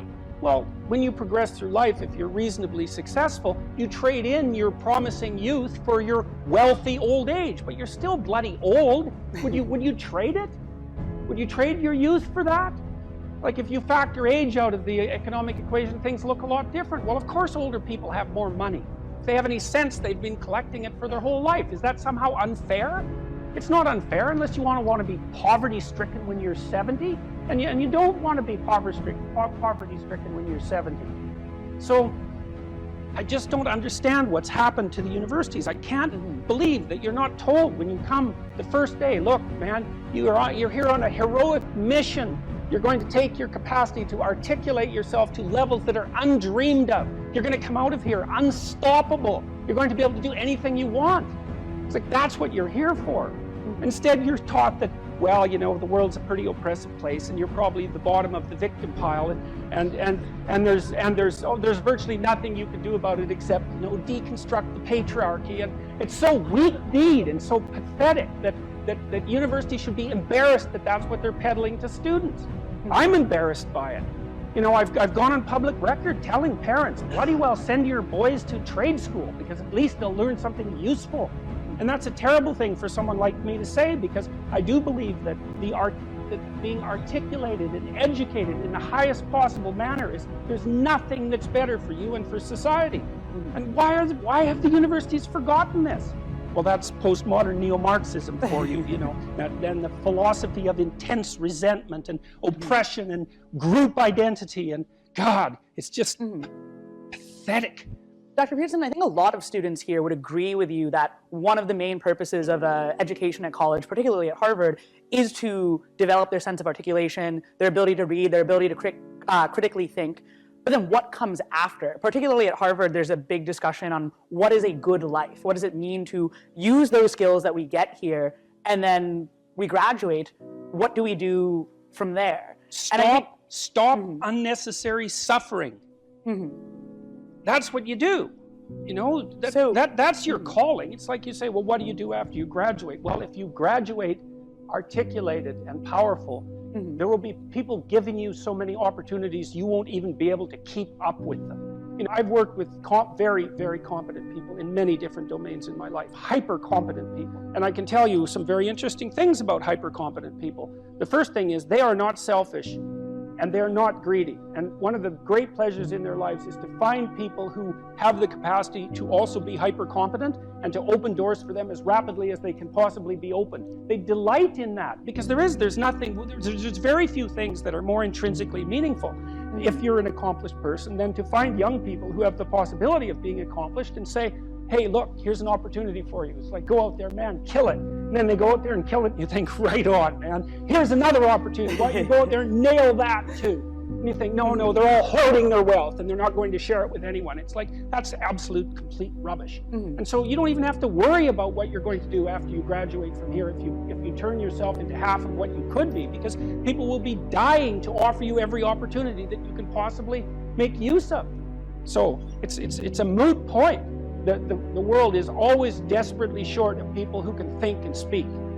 And you think, well, I won't be made use of. Well, first of all, you can't say that if you're at Harvard, for God's sake. I mean, people already figured out who you are. They've already figured it out. And they're offering you the world on a gold platter. Take it. It's yours. Take it. It's like, great, man. Put yourself together and deserve it. That would be great. And that's what everyone wants. It's what your parents want. It's also what you want. You know it. It's what you want. It's what women want from men. It's what men want from women. It's like for you to be who you could be. And the highest faculty of the human being is articulated speech. It's the divine faculty. And there is nothing more powerful than that. There's nothing that's even in the same league. And so if you don't have faith in that, then your priorities are misplaced. And I can't even understand why you wouldn't have faith in that being, say, Harvard students, because look where it's got you already. You know, you're already sitting on top of the world. So deserve it, make use of it, right? Go out there and fix things up. That's what you need to do. There's lots of things that need to be fixed up. And what you want to do is burden yourself with so much responsibility that you can barely stand. And then you'll get stronger trying to lift it up. And you won't be asking, what should I be doing with my life, or what's the meaning of life, or any of that. It'll be self-evident. It's self-evident. At minimum, you can say, there's more suffering in the world than there should be, and I could probably do something about that. And you can do something about that. So go do something about it. And then there'll be less suffering in the world. And then when you're 80, you can look back on your life and say, well, you know, there's less suffering in the world than there would have been had I not existed. And you don't have to even have a sense of ultimate destiny, or even any sort of theistic belief to regard that as a positive good. Like, I think it goes beyond the mere pragmatic utility of addressing the world's ills, because I think we do live in a world that has a transcendent reality as well as the reality that we can detect. But even independently of that, it doesn't matter. Another way of thinking about this too, you know, in the Abrahamic stories, God calls to Abraham to get him to leave his father's tent. He's there like till he's 80, you know, lagging around, lolling around, being useless. And the call to adventure arises, and it's attributed to the voice of God. And Abraham goes out in the world, and he has a hell of a terrible time of it. He encounters famine and tyranny and conspiracy to steal his wife. And like, it's really quite dreadful, to the point where you might think that Abraham was a lot better off just being in his tent. But the story insists that Abraham's adventure is not only necessary, but a precondition for, well, for the entirety of Western civilization that follows in his stead, essentially. And so it's difficult, but necessary. And I think there's an analogy between the voice that calls Abraham as an individual away from his father's tent, you know, the safe confines of his father's tent, and the political voice that calls Moses to pull his entire people out of the tyranny in Egypt. I don't think that's an unreasonable parallelism.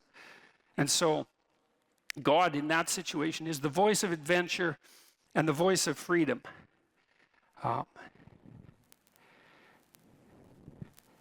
Okay, now,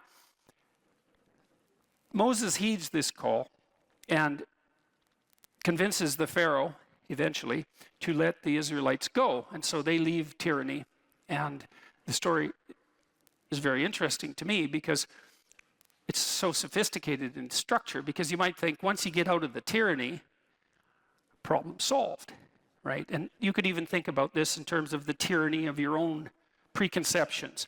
You drop the constraints you've laid upon yourself, the arbitrary constraints you've laid upon yourself, or you stop imposing your will on other people, or you escape from political or social tyranny, and everything's immediately better. And that's not what happens in the story at all. What happens is that the Israelites go from the tyranny into the desert.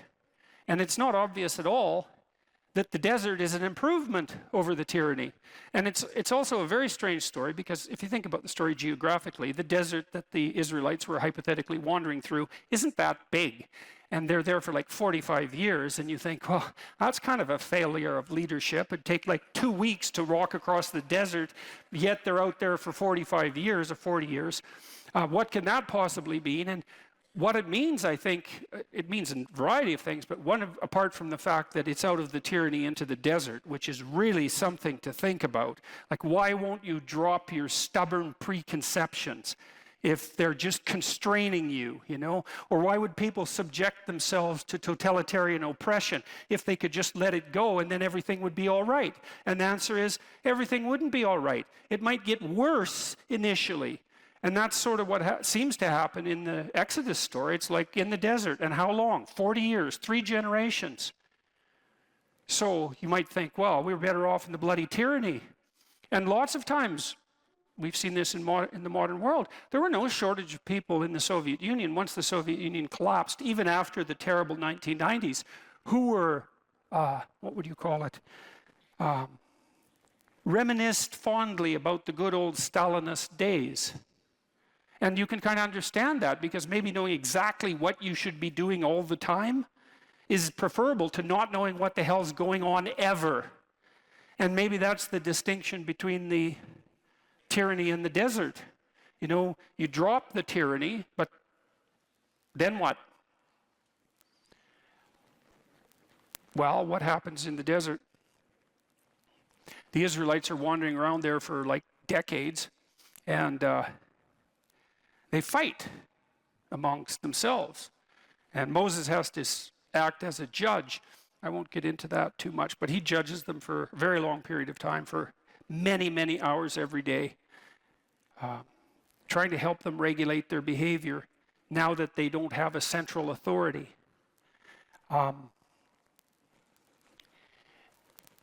They also become faithless. That the story insists upon this, that they lose their faith in the God that called them out of Egypt. And so you could say they lose faith. This is one way of thinking about it. They lose faith in the principle of freedom.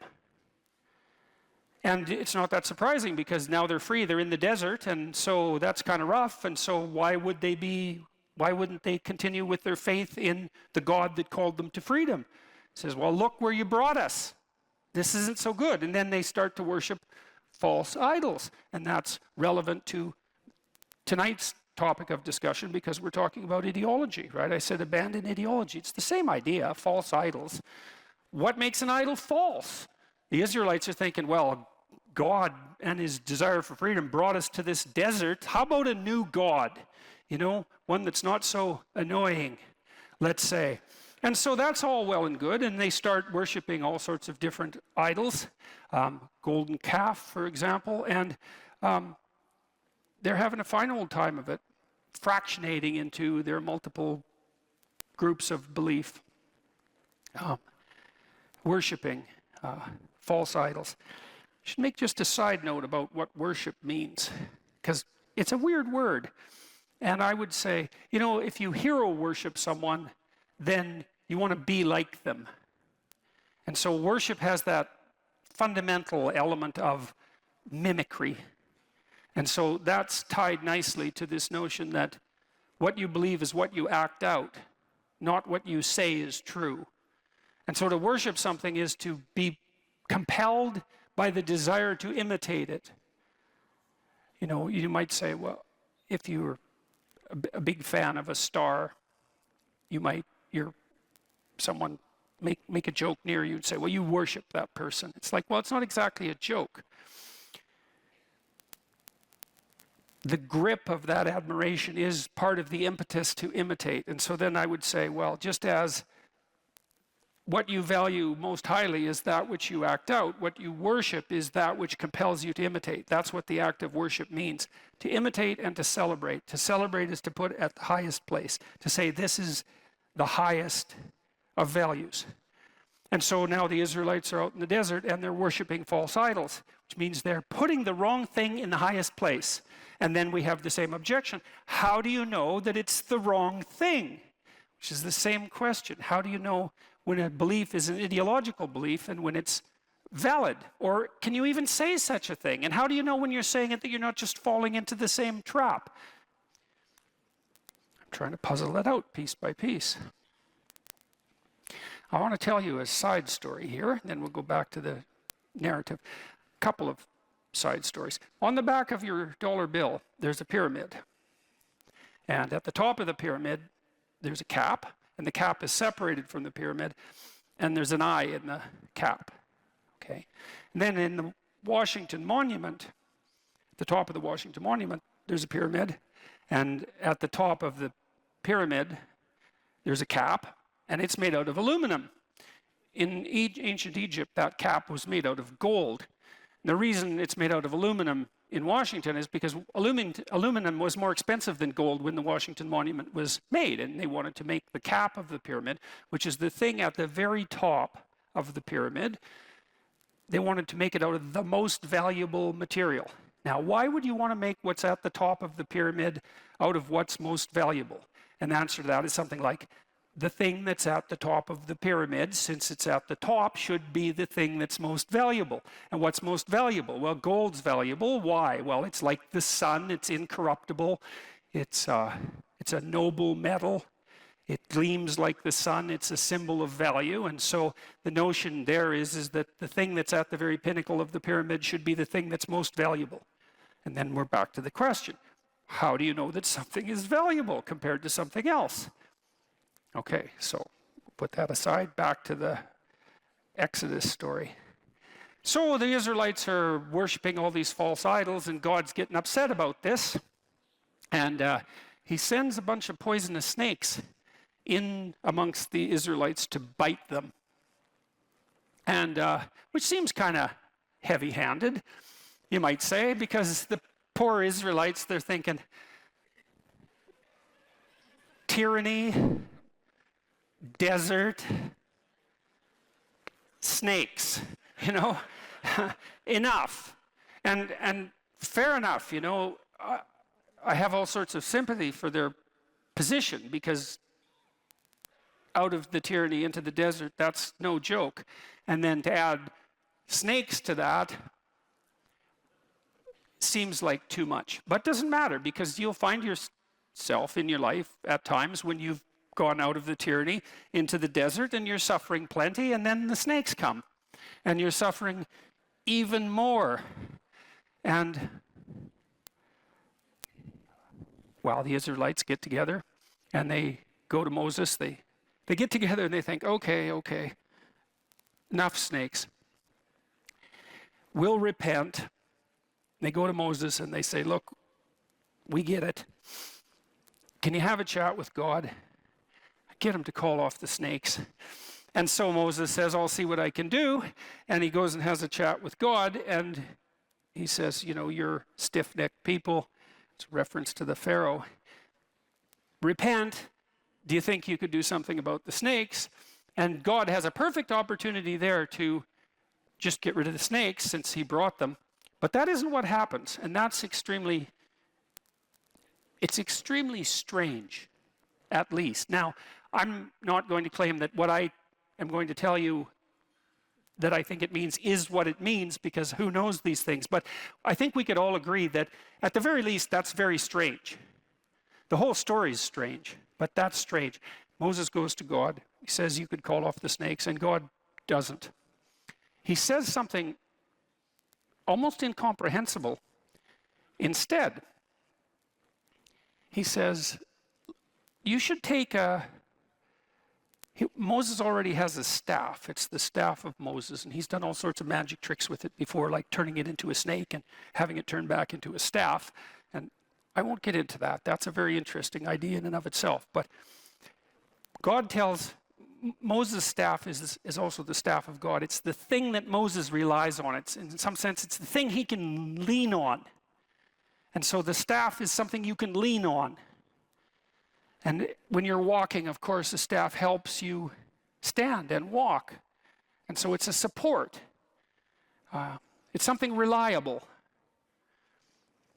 Anyways, God tells Moses, take the staff and cast it in bronze, and then cast a snake in bronze, so make a sculpture, and stick the snake on the staff and put the staff in the ground, and then have the Israelites go look at the snake. And if they do that, then they won't be poisoned when they get bitten.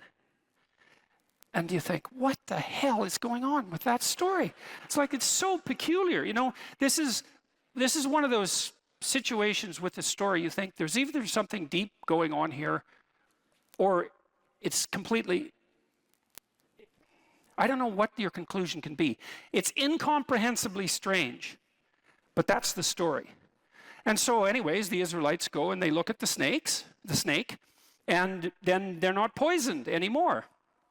And then here's even a weirder twist on that story.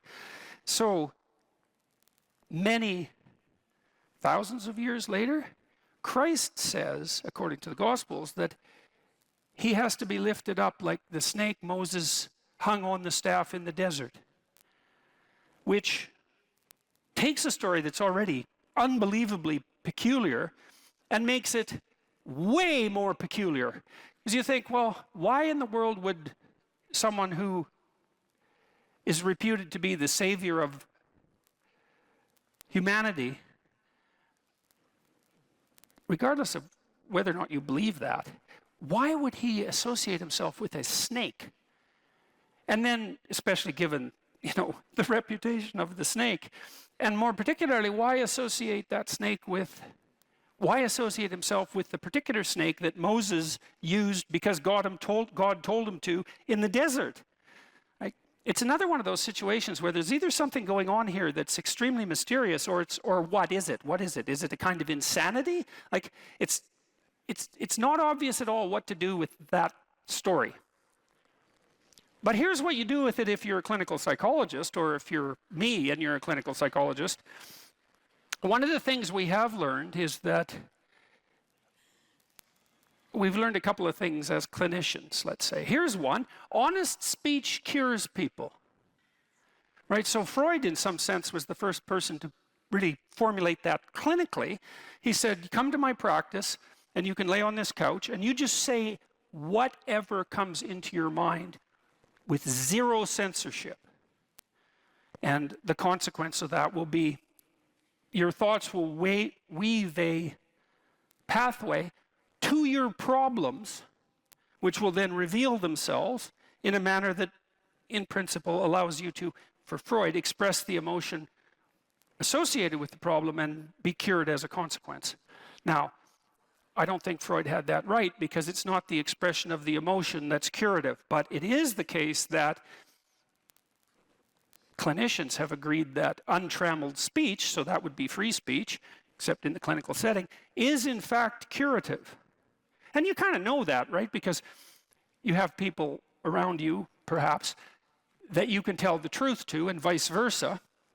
And there are times when, well, all the time, that might be painful because they tell the truth, and so do you, but it's really helpful, and sometimes it's absolutely bloody necessary, right? Especially if you're in trouble, because you want someone that you can tell the truth to who will return the favor. And so, and because thought is associated with adaptation, then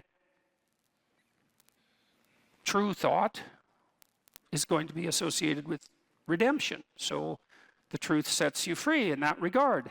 And so that's one thing that clinicians have all converged on, regardless of their school of clinical endeavor. And here's another.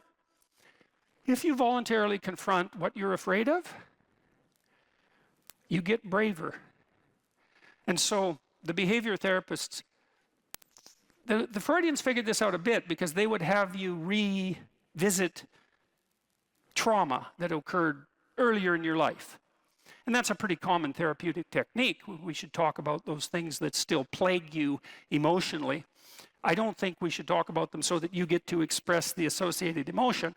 I think we should talk about them so you figure out how it was that you were vulnerable enough so that you got hurt, and then figure out how to not have that happen anymore. I think that's really the conclusion of a century's worth of clinical practice. But the other conclusion is, you face what you're afraid of voluntarily, you get better. So if people have a phobia of elevators, they're agoraphobic, you can teach them slowly to approach an elevator and to open it and to go inside it, and their fear of the elevator will radically decrease. And their fear of many other things will decrease simultaneously, because it turns out that when you face the things you're afraid of voluntarily, you don't get less afraid. You get braver. And that's better than less afraid, because you imagine if it's just less afraid, you'd have to expose yourself to every single thing you were ever afraid of, in order to become less afraid. But if you got braver, you just expose yourself to some of the things that, that intimidate you, and there'd be a growth of personality as a consequence of that, and then you'd be better off in facing all of the things you're afraid of. Well, that's what happens in the desert. So there's this weird idea, and I don't know what to make of it exactly, but you can see what you can make of it. God could have just called off the snakes, but he seems to have made a decision that no, the snakes are there and there's nothing that can be done about them, but you can make people a hell of a lot better than they are. And one of the ways you do that is by encouraging them to voluntarily confront the things they're afraid of. What could you do to improve yourself? Well, let's step one step backwards. The first question might be, why should you even bother improving yourself?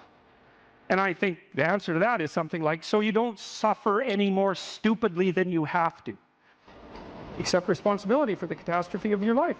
And that way you transcend it. And there's an unbelievably hopeful message in there. And the message is, you're actually strong enough to do that. You just don't know it. And you won't find out till you do it. You can't find out till you do it. But if you did it, you'd find out that it was true. Bargain with the future. Wow, that's just, what an idea that is. It's so unlikely. It's a massive risk. It's the ultimate in risks, right? You have to be willing to lose your life in order to find it. What you're willing to forego today's pleasure for tomorrow's advantage. And that's what sacrifice is.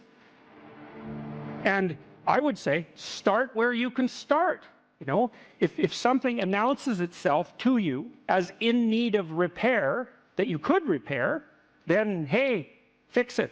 You fix 100 things like that, your life will be a lot different. If I wanted to spend 10 minutes making this room better, what would I have to do? And you have to ask yourself that, right? It's not a command, it's like a genuine question. And things will pop out in the room that there's a stack of papers over there that's kind of bugging you, and you know that maybe a little order there would be a good thing. There's some rubbish behind your computer monitor that you haven't attended to for like 6 months, and the room would be slightly better if it was a little less dusty and the cables weren't all tangled up the same way. And if you allow yourself just to consider the expanse in which you exist at that moment, there'll be all sorts of things that'll pop out in it that you could just fix. So life is brutal. And what you have to set against that is possibility. So I would say if you're 16 and your life isn't so happy, it's like look around and see if there are opportunities that people are granting you, even imperfect opportunities, because they're going to be imperfect, that you could exploit in the proper way and learn and grow. But the fundamental lesson, the more fundamental lesson that's underneath that is don't let what you are stop you from being what you could be. So imagine that there's you and there's the potential inside you, whatever that is. You know? And potential is an interesting idea because it represents something that isn't yet real, yet we act like it's real. And that potential is partly what you could be if you interacted with the world in a manner that would gain you the most information. You take yourself and you put yourself in a new environment. New genes turn on in your nervous system. They encode for new proteins. And so you're full of biological potential that won't be realized unless you move yourself around in the world into different challenging circumstances, and that'll turn on different circuits. You know, I often tell people too, fix the things you repeat every day, because people tend to think of those as trivial. You get up, you brush your teeth, you have your breakfast, you know, you have your routines that you go through every day. Well, those probably constitute 50% of your life. And people think, well, they're mundane, I don't need to pay attention to them. It's like, no, that's exactly wrong. The things you do every day, those are the most important things you do. Hands down. All you have to do is do the arithmetic. You figure it out right away. So 100 adjustments to your broader domain of being, and there's a lot less rubbish around and a lot fewer traps for you to step into. Once you've got your mind and your emotions together, and once you're acting that out, then you can extend what you're willing to consider yourself and start fixing up the things that are part of your broader extent.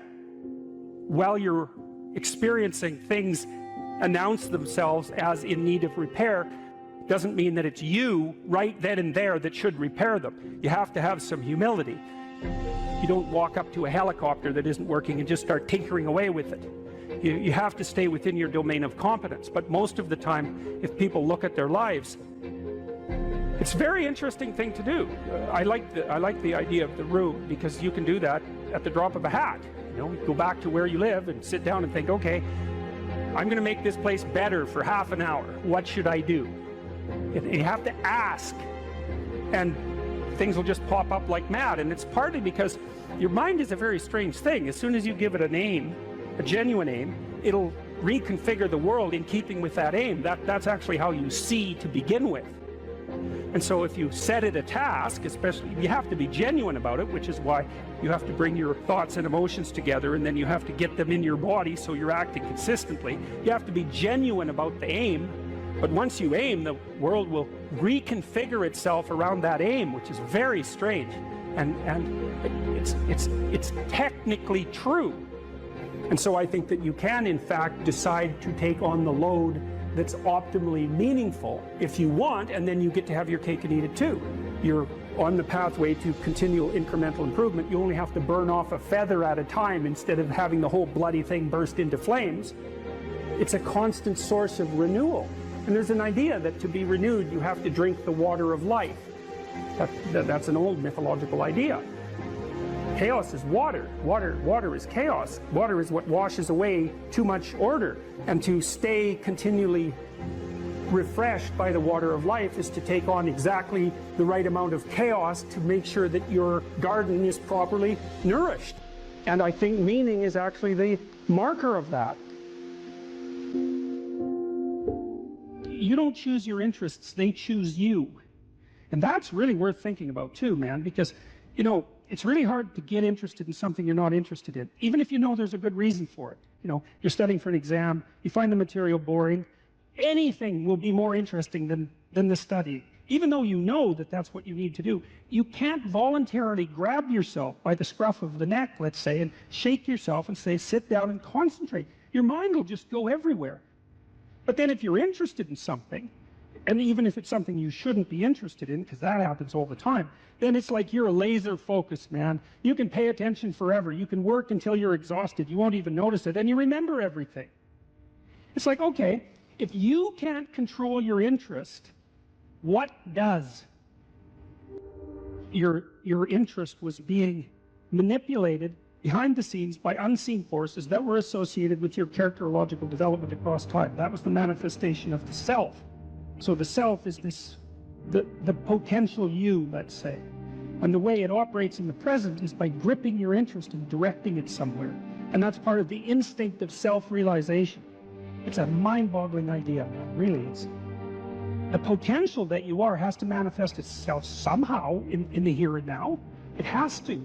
And what better way than by directing your attention? You know, it's like, it seems like this might be useful for you. Maybe you get attracted to this person. Maybe you admire this person. That happens with kids a lot. They'll admire someone and then copy them. And you can see that that's obviously part of their developmental progression, right? It's a form of hero worship, but kids are very imitative and they hero worship at the drop of a hat. And so they're entranced by the next stage of development. And if they see someone who embodies that, especially if it's in the zone of proximal development, it's something they could achieve, stretching a bit. They find someone who embodies that next stage of development, and then they start to imitate them and act like them. Well, adults are no different. We're no different. We do it at a perhaps more abstract and sophisticated level.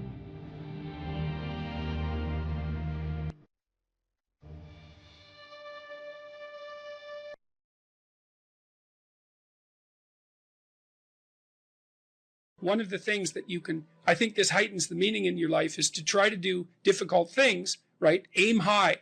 Don't aim so damn high you can't manage it, and make sure you break down your aims into reasonably attainable sub-goals, but you want to aim high, and then you want to see how hyper efficient you can get. That's a great thing to do in your early 20s, is to see, okay, like, discipline yourself. You think, okay, how much work can I do if I load myself right to the maximum? How far can I work? How hard can I work until I exhaust myself? And then you back off, obviously, because the optimal amount of working, productive engagement, let's say, is that which is sustainable across decades. So you have to learn that, but you don't learn that without stretching yourself to your limits to begin with. And, you know, if your life isn't everything it could be, and if you're suffering from an excess of meaninglessness, well, it means you're not oriented in the world of chaos and order properly. It's like you could learn to discipline yourself. Figure out what it is that you need to do and that you want to do, and then see how efficient you can get. Because one of the things that's quite fun is to figure out, if you have a task, I always tell my graduate students this if they're doing an experiment too. If you have a task that you have to do, it's really interesting to spend a few minutes, sometimes hours, depending on how long the task is, see if you can figure out how to do it from 5 to 10 times faster. It means you'll have to rearrange the way you think about it, but you can often do it. And that's how extremely productive people get so hyper efficient.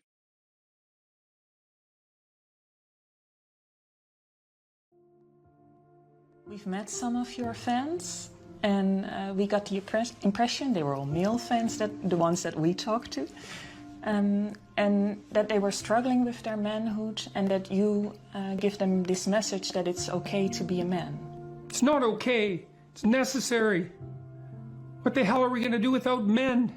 You look around the city here, you see all these buildings go up, these men, they're doing impossible things. They're under the streets, working on the sewers, they're up on the power lines in the storms and the rain. They're keeping this impossible infrastructure functioning, this thing that works in a miraculous manner.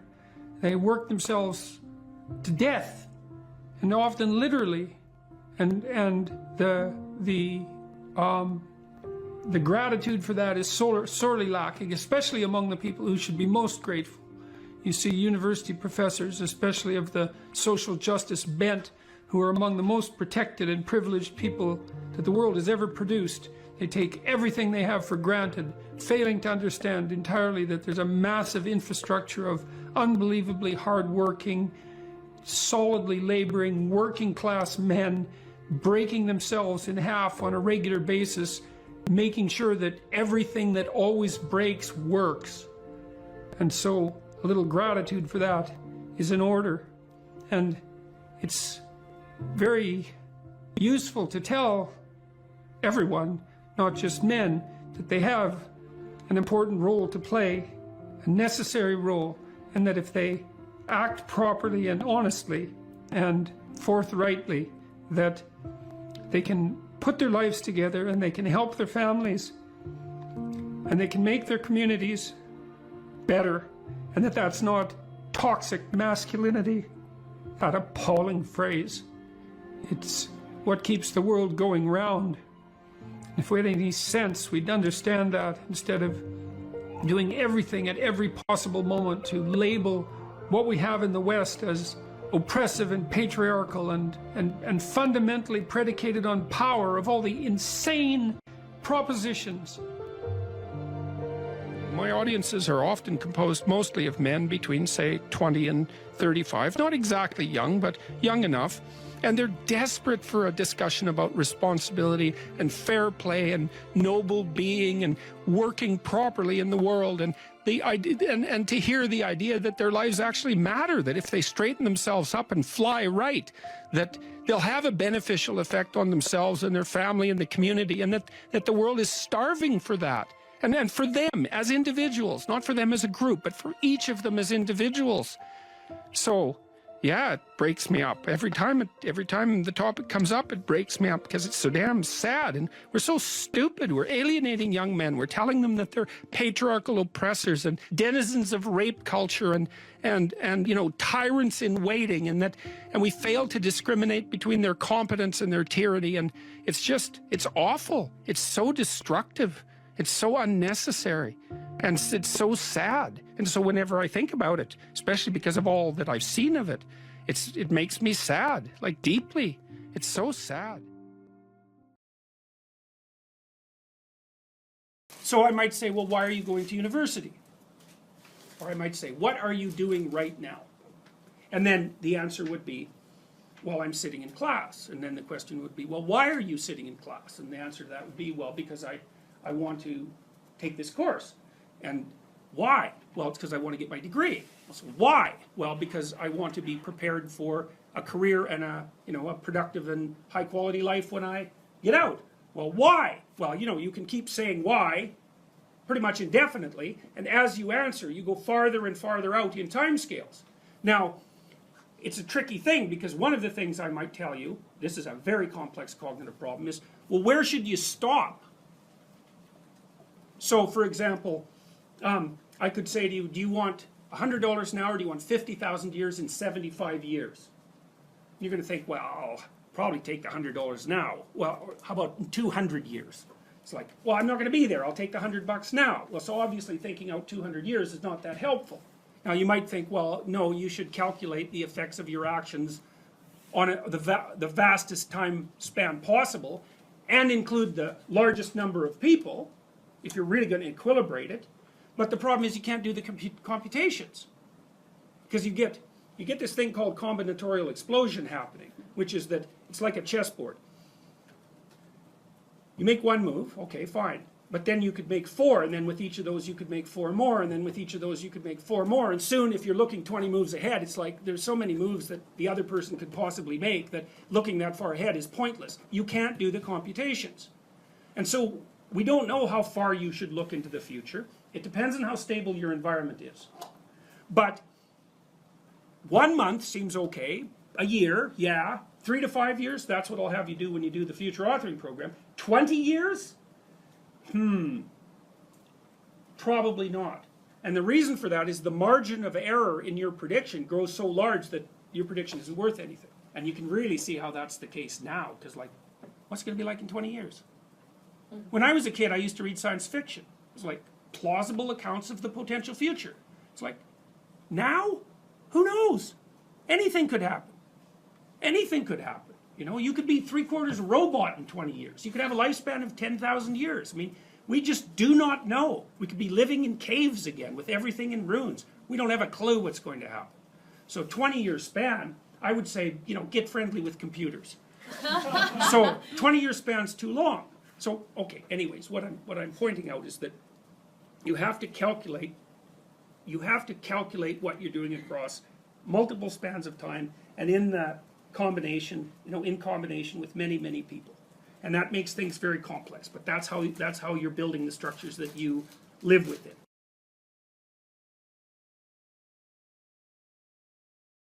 So imagine you have a goal in mind. You want to get to work in the morning. I used to ask my students a question like this, is like, what? Maybe they're going to write an essay. Why are you writing the essay? Why are you in class? Well, I'm in class because I need this class because it's part of my major. Well, why did you pick a major like that? Well, I'm interested in psychology. Well, why did you come to get a degree? Well, I think I need a degree to get a job.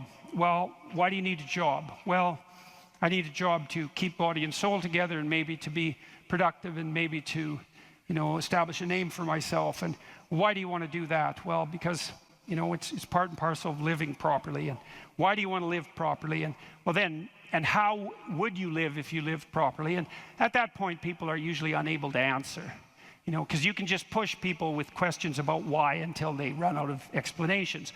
But the point is that you're always doing whatever you're doing because what you're doing is nested in a sequence of goal-directed actions. And those can be more or less sophisticated. If you're not very sophisticated at all, the nesting might be like 2 structures deep. Maybe you're, you're bored and you want to go get drunk, and why? Well, because you don't want to be bored. And if someone pushes you a little farther than that, you hit them. And, you don't want to delve into it. But if you're sophisticated, you have a pretty good hierarchy of answers. So you might say, well, why do you want to be a productive and generous citizen?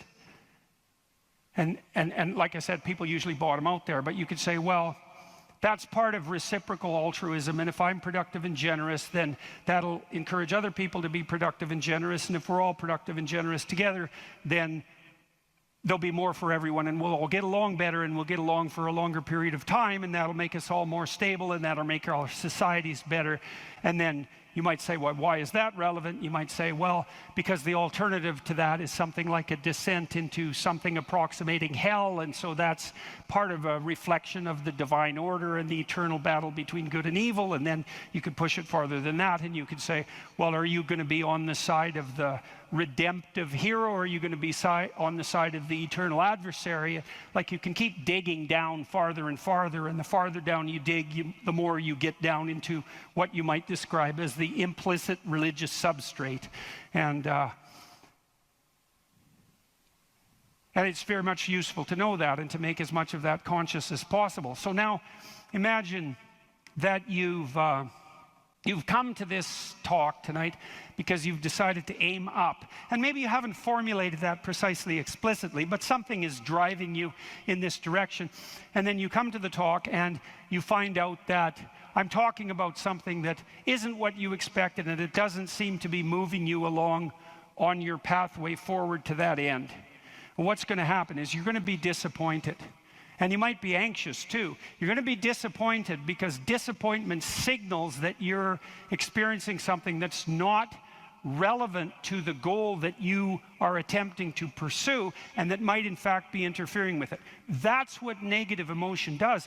And maybe if you're disappointed in what I say, that also makes you anxious because you assumed that you would come here and I would say something relevant, because you assumed that you knew who I was, and then it turned out that I didn't, and then you don't know who I am, and then you don't know what you're doing here, and then you get anxious. And the reason you get anxious is because that's what anxiety is for.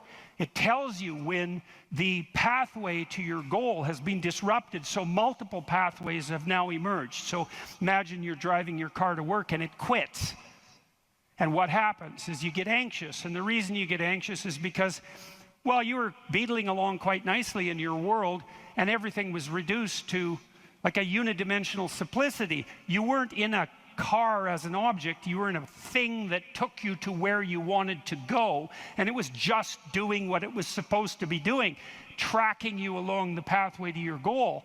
And then it fails and you're off on the side of the road, and you get anxious because how the hell are you going to get to work? And what if you don't get to work? And is your boss not going to be very happy with you? And maybe this is the 3rd mistake you've made this week. And what if you get fired? And weren't you an idiot for buying this car? Maybe you shouldn't have a car at all. Maybe you should have walked to work. And maybe you should take a bicycle, because after all, that would save the planet. And and maybe now you have to take your car to a mechanic, but the last time you went to the a mechanic, you got ripped off because you're too stupid about vehicles to manage one, and you're kind of stupid about technology in general, and aren't you stupid? And maybe you're too stupid, and isn't your wife going to...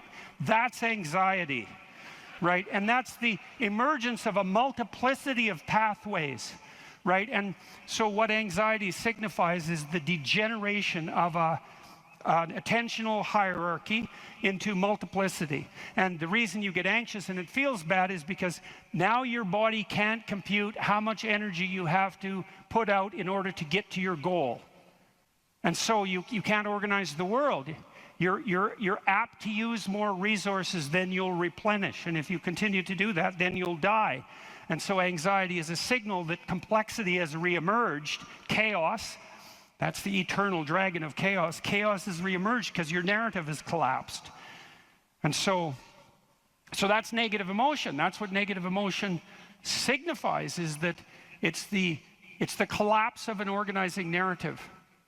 And so that's very interesting to know. So you feel positive. If I walk on the stage and I know I'm supposed to go to the front of the stage, say, and the reason I want to do that is because I know I have to talk to you, and that's and I want to talk to you because I think it's valuable to talk to you, etc. That's nested in a hierarchy of value.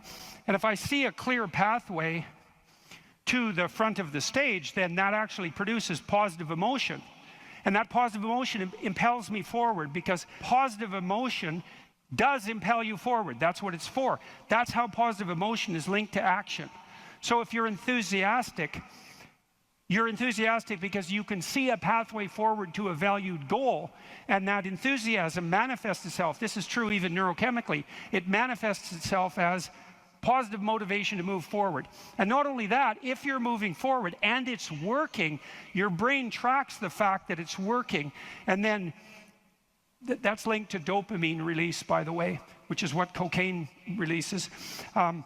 It's linked to dopamine release. And the other thing your brain is doing, even when you're just walking to where you want to go, if you're successfully walking there, your brain tracks what you're doing. There's circuits that are activated while you're doing it. And if what you're doing results in the result you desired, then the dopamine floods those little neurons that are active, and it makes them grow and flourish. And so as you practice something that's working, the circuit that is activated as you're practicing is bathed in dopamine, and that makes it stronger. And that feels good. It's growth. It's part of positive emotion. And so the positive emotion moves you forward, but also encourages you to develop a habit of that practice. And so one of the things I would bloody well say is, don't make a habit of pursuing things that aren't good for you, because you build that into you. That's what happens if you become addicted to something, you know. You build a little monster inside you that's grown. It's there. It's after one goal, despite everything else. Not a good outcome. So now positive emotion also signals the fact that it's also an energy conservation observation. So as I move forward towards my goal, with each step I take, it's going to take less energy to get to the goal. And so that means that the positive emotion signifies,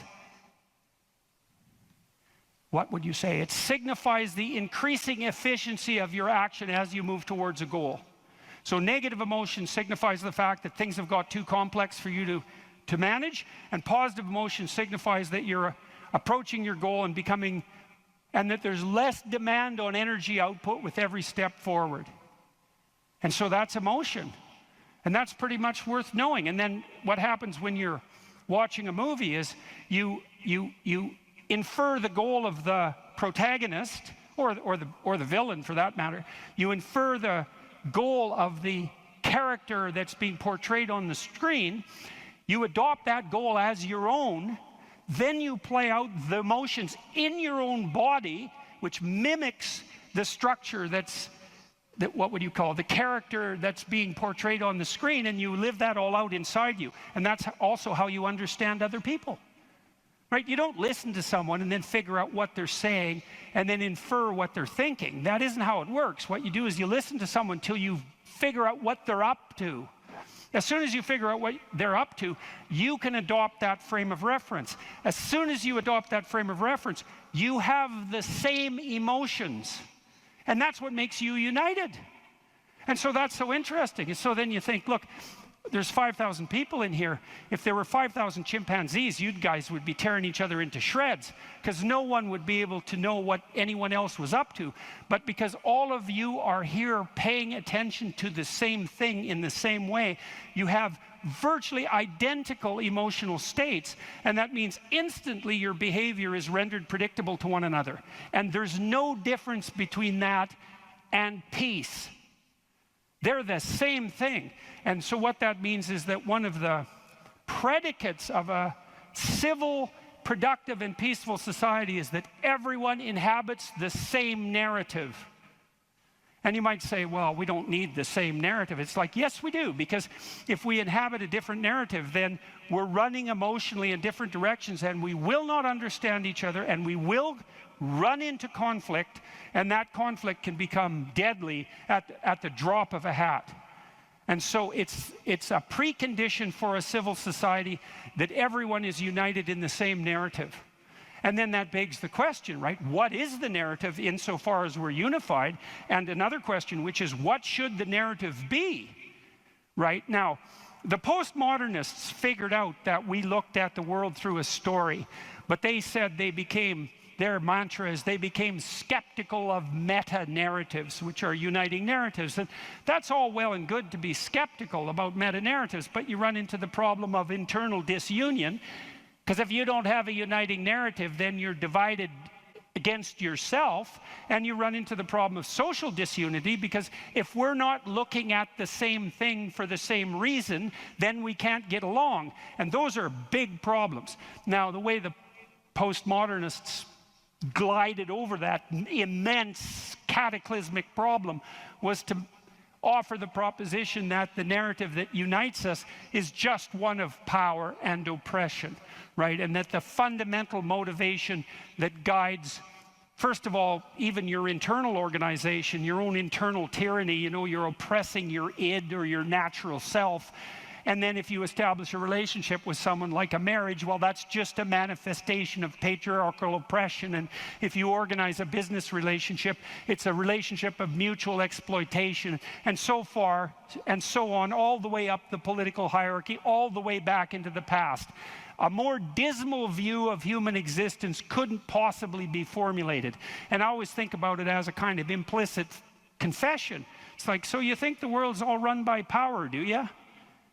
Okay, I know what game you're playing and attempting to justify, and it's completely bloody preposterous, because first of all, if you tyrannize yourself, you're going to be one miserable creature. Plus, you're going to rebel constantly, as you already know. I'm sure all of you have tried at one time or another in your life to force yourself to do something with a whip, so to speak, and what you instantly find is that you're so condemned to be free that you'll even resist your own tyranny, right? Try telling yourself to do something and see if you do it. I'm going to go to the gym. That's New Year's. I'm going to the gym 3 times a week, 2 hours a day. It's like, no, you're not. You're going to last like 3 days. And then you're going to find an excuse. The rebellious part of you is going to find an excuse, then you're not going to do it. And it's a bloody mystery, isn't it? Because you'd think you could tell yourself what to do. Because otherwise, who are you? You're the part that told yourself what to do, but you don't listen, so what the hell's that part? That's you, that's for sure. So you can't even tyrannize yourself with any efficiency. And then if you're married, men, you're married, try tyrannizing your wife and see how well that works. And like, it might work for 10 minutes, but she's not as big as you, but she's a lot sneakier. And you have to wake up with her tomorrow morning. And so even if you do win the fight, which you won't, she's going to bloody well take it out on you the next day, and no wonder. And so you're bound in that relationship by the necessity of continual iterative interactions, right? And they have to be moderately peaceful, or you're going to tear each other into shreds. And if it's constant conflict, you're both going to just exhaust yourself and die. So how the hell is that going to work? So it has to be at least mutually reinforcing. And maybe if you really got it together well, you could interact with each other in a way that improved your interactions across time.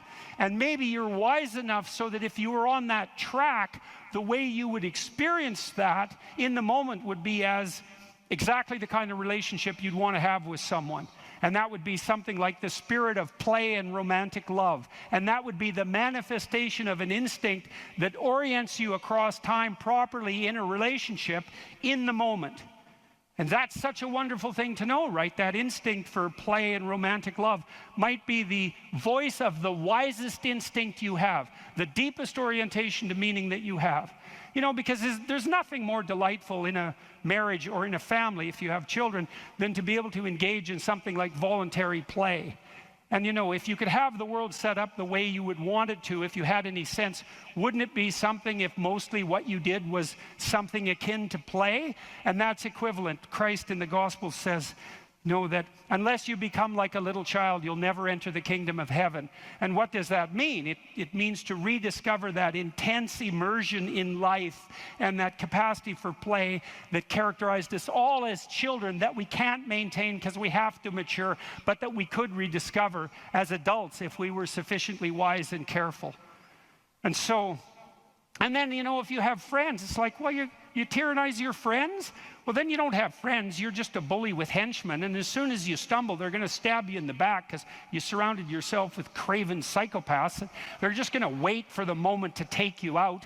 That's not a friendship, obviously. And if you're running a business, and those of you who've run businesses who have a clue know this is true, it's like, what happens if you rip off your customers? Well, you can get away with it once or twice, but word gets around in no time flat, and then you're just done and bitter and resentful because your idiot machinations didn't work. But if you engage in fair trade and you're reliable and you deliver what you promised and you're half decently good to your employees and the people that you work for, then they're going to be pleased with you, and they're going to come back and they're going to talk to their friends about how well you did, and you're going to flourish. And none of that's arbitrary. You know, that's all guided by the manifestation of a certain form of attentional priority, right? You go to your customer's house, maybe you're a plumber, and the first thing you do is you listen to their damn problem. And so at least you have enough sense to engage in dialogos, right? You actually want to hear what the problem is, and then you actually want to solve it. And if you do that with some diligence, they're going to be pleased with you because they don't want sewage all over the rug. And so your interests are aligned, and if you offer what you promise, then you're going to evoke positive emotion in them and quell their anxiety, and that's exactly the service that you're offering. And so that means you're acting out the proper story, you're productive and generous and honest, and there's nothing arbitrary about that as a ethos that unites you internally and that also makes it possible for you to exist in a peaceful and productive society.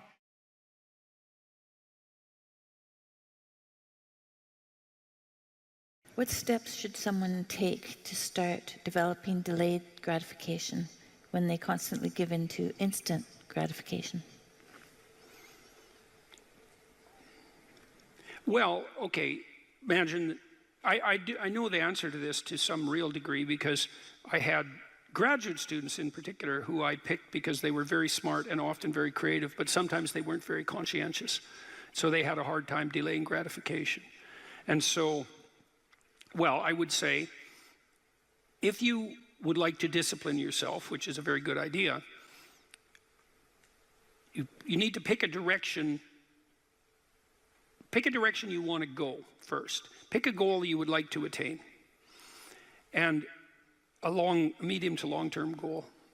You might imagine something you need and want, some attainment that would motivate, whose pursuit would motivate you. And you can ask yourself that. It's a good question to ask yourself in general, you know. This is a very good question to ask yourself is, if you could have what you needed and wanted, what would that be?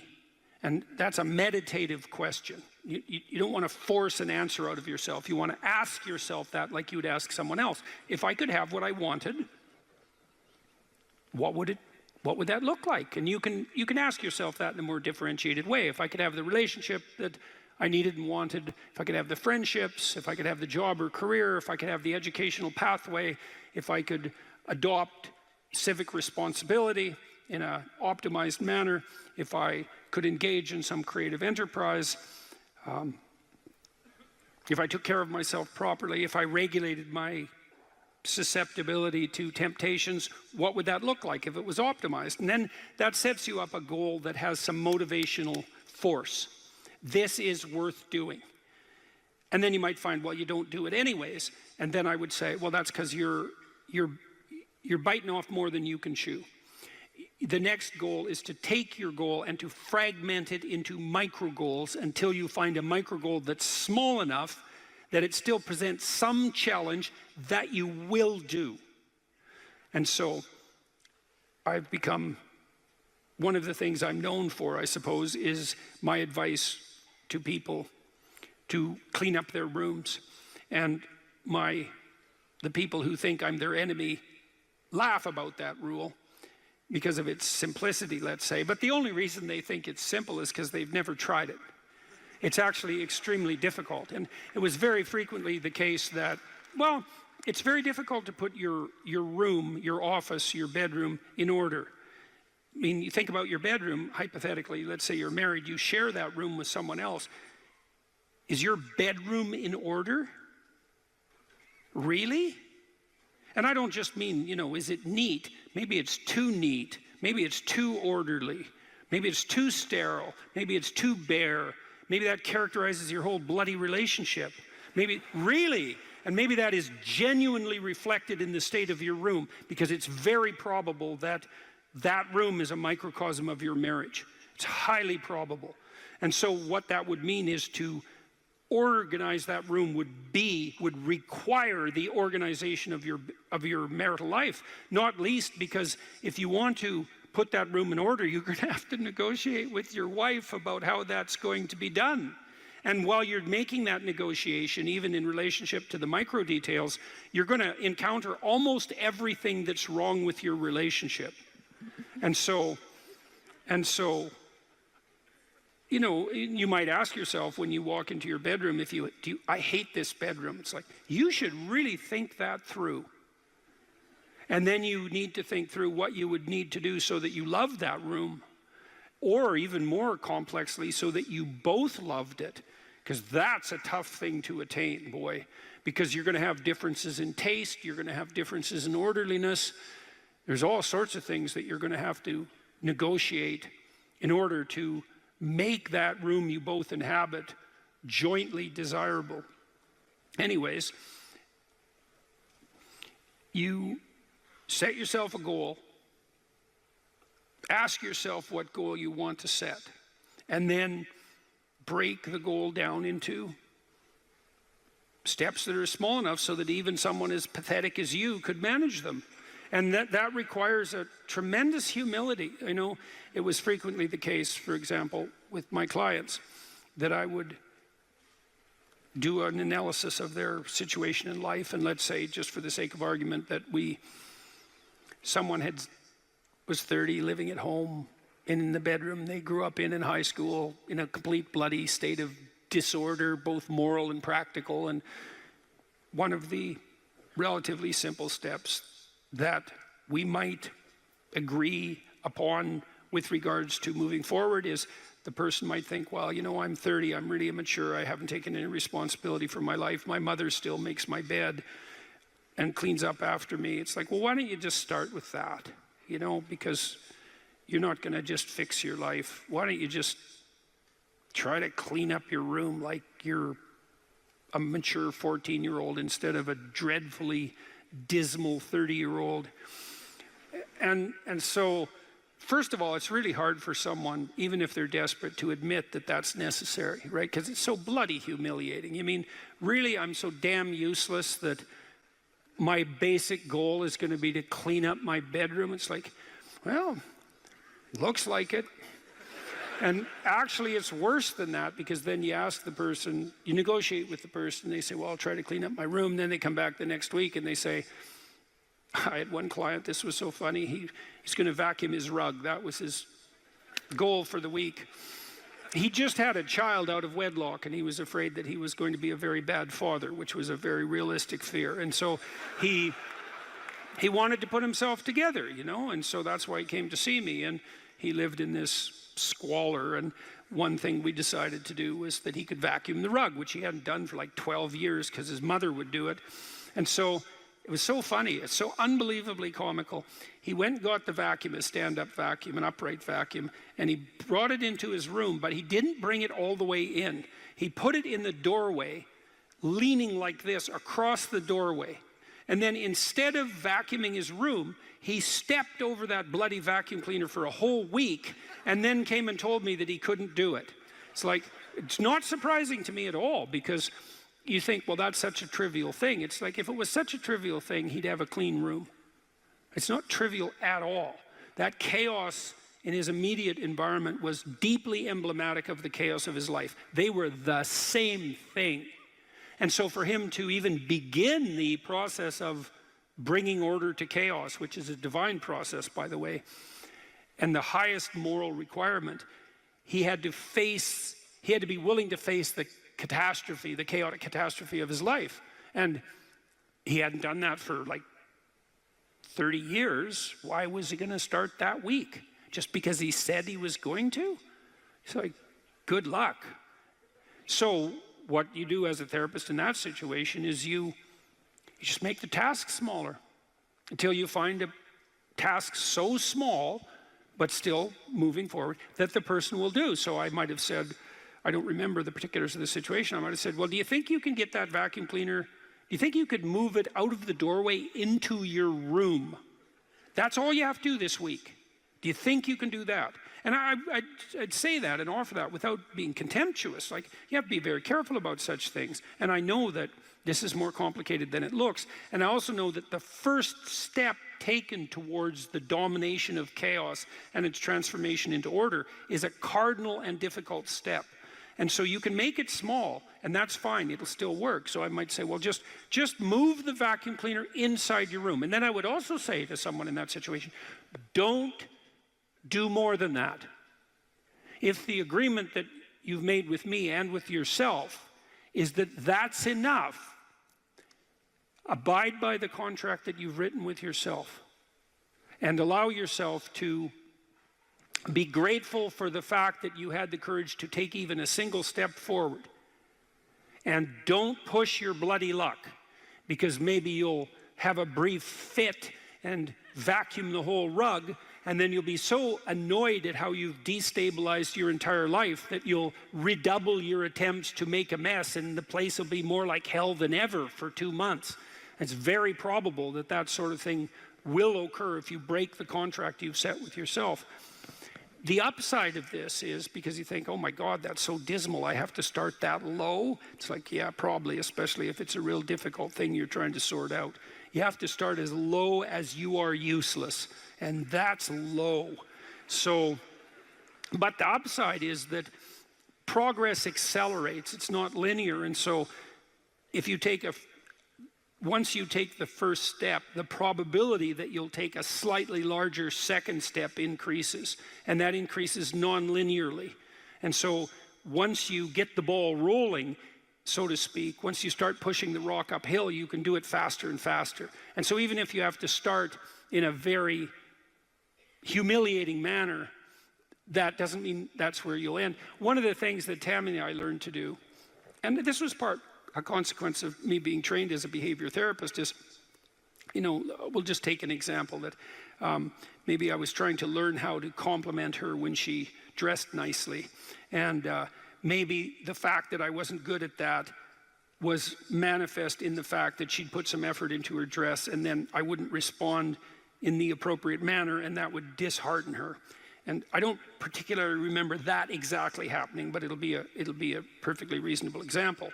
And so then she would be displeased. And then the question would be, well, is she displeased because I'm too stupid to offer a proper compliment, or is she displeased because she's so needy and lacking confidence that she needs a compliment that would go beyond the ordinary. And the answer is, what the hell do we know? Could be one or the other or both. And so what's a possible solution to that? And one possible solution would be, okay, if you do put some effort into your appearance, or I do, we could reverse the situation, but if you put some effort into your appearance and you would like to hear from me exactly the words that would give you, that would reward you for doing that and provide you with the confidence to attempt it again in the future, what would those words be? You look good without a beard, dear. Thank you. You're welcome. Yeah. Very funny. Very funny. And so, and then you can say, well, if you tell me those words, I will repeat them back to you. And then the person who needs the words might object, well, that's false, it's superficial, it's artificial, it's not spontaneous. And if you really loved me, I wouldn't have to tell you what to say. It's like, well, all of that's wrong. It's like, just because I love you doesn't mean I'm not stupid. And so, in fact, I love you might even be evidence that I am, in fact, stupid. So like, help me out here. I don't know what you want, and maybe you could just tell me, and then I'll tell you what you want, and I'll do it stupidly and badly. But I'll be slightly better at it the next time, and maybe if you let me practice 50 times stupidly and badly, I'll get reasonably good at it, and then that's something that we'll be both good at for the rest of our lives. And that's something worth knowing. You know, if you imagine you're upset with your partner because they haven't delivered something to you, whatever it is that you want, and then there's two questions that arises, right? Are you just like immature and greedy and self-centered, or are they useless and incapable of delivering? And neither of you know, and you have to sort that out. And then you also, as the injured party, let's say, might regard it as a moral necessity on your part to indicate to your partner exactly what you want, is to tell them. Like, it looks to me like if you did this or said this, then that would satisfy me. And then you might say, well, is that reasonable? Do you feel that it would be reasonable for you to offer that? Would you be willing to offer that? Am I pushing you too far? Those are all things that have to be sorted out. And then you can practice that, and you can practice that with the resolution of every dispute that emerges. If you're willing to take to yourself the responsibility of communicating to your partner your conditions for satisfaction. It means you have to admit them to yourself too, which is also very difficult. And then you can help your partner take stupid incremental steps forward, you know, in the direction that you'd like to see expand, and then you can get better at that. And that's unbelievably useful. You can get better at how you have dinner together, or breakfast or lunch. Those things repeat every day, so they're very important. You can get better at how you greet each other when you come home. You can get better at the routine that you fall into, let's say, when you go to bed at night or when you wake up in the morning. All these things that repeat, you know, because that's your life, the things that repeat. You can conceptualize how you might like them to be ordered if they were undertaken in an optimal manner, and you can start incrementally moving forward to that. And you can do that by communicating what you need and want, and by carefully rewarding your partner for taking the appropriate incremental steps forward. And so if you're trying to discipline yourself, you make a goal, you break it down into micro goals, and you implement the micro goals and reward yourself for doing so. And if you do that reliably and you make that a practice, that you'll become more disciplined across time, and you'll move towards the fulfillment of your goals. And that's practically how that's the practical guide for success on that front. If you encounter an entity and you can map it at every single level of your value hierarchy, then it's known. You know how to interact with it at a micro level, and you know what its implications are for every other level of your conceptual being. You know what its implications are for the future. Like, you know exactly how to deal with that thing. It's mapped at every single level.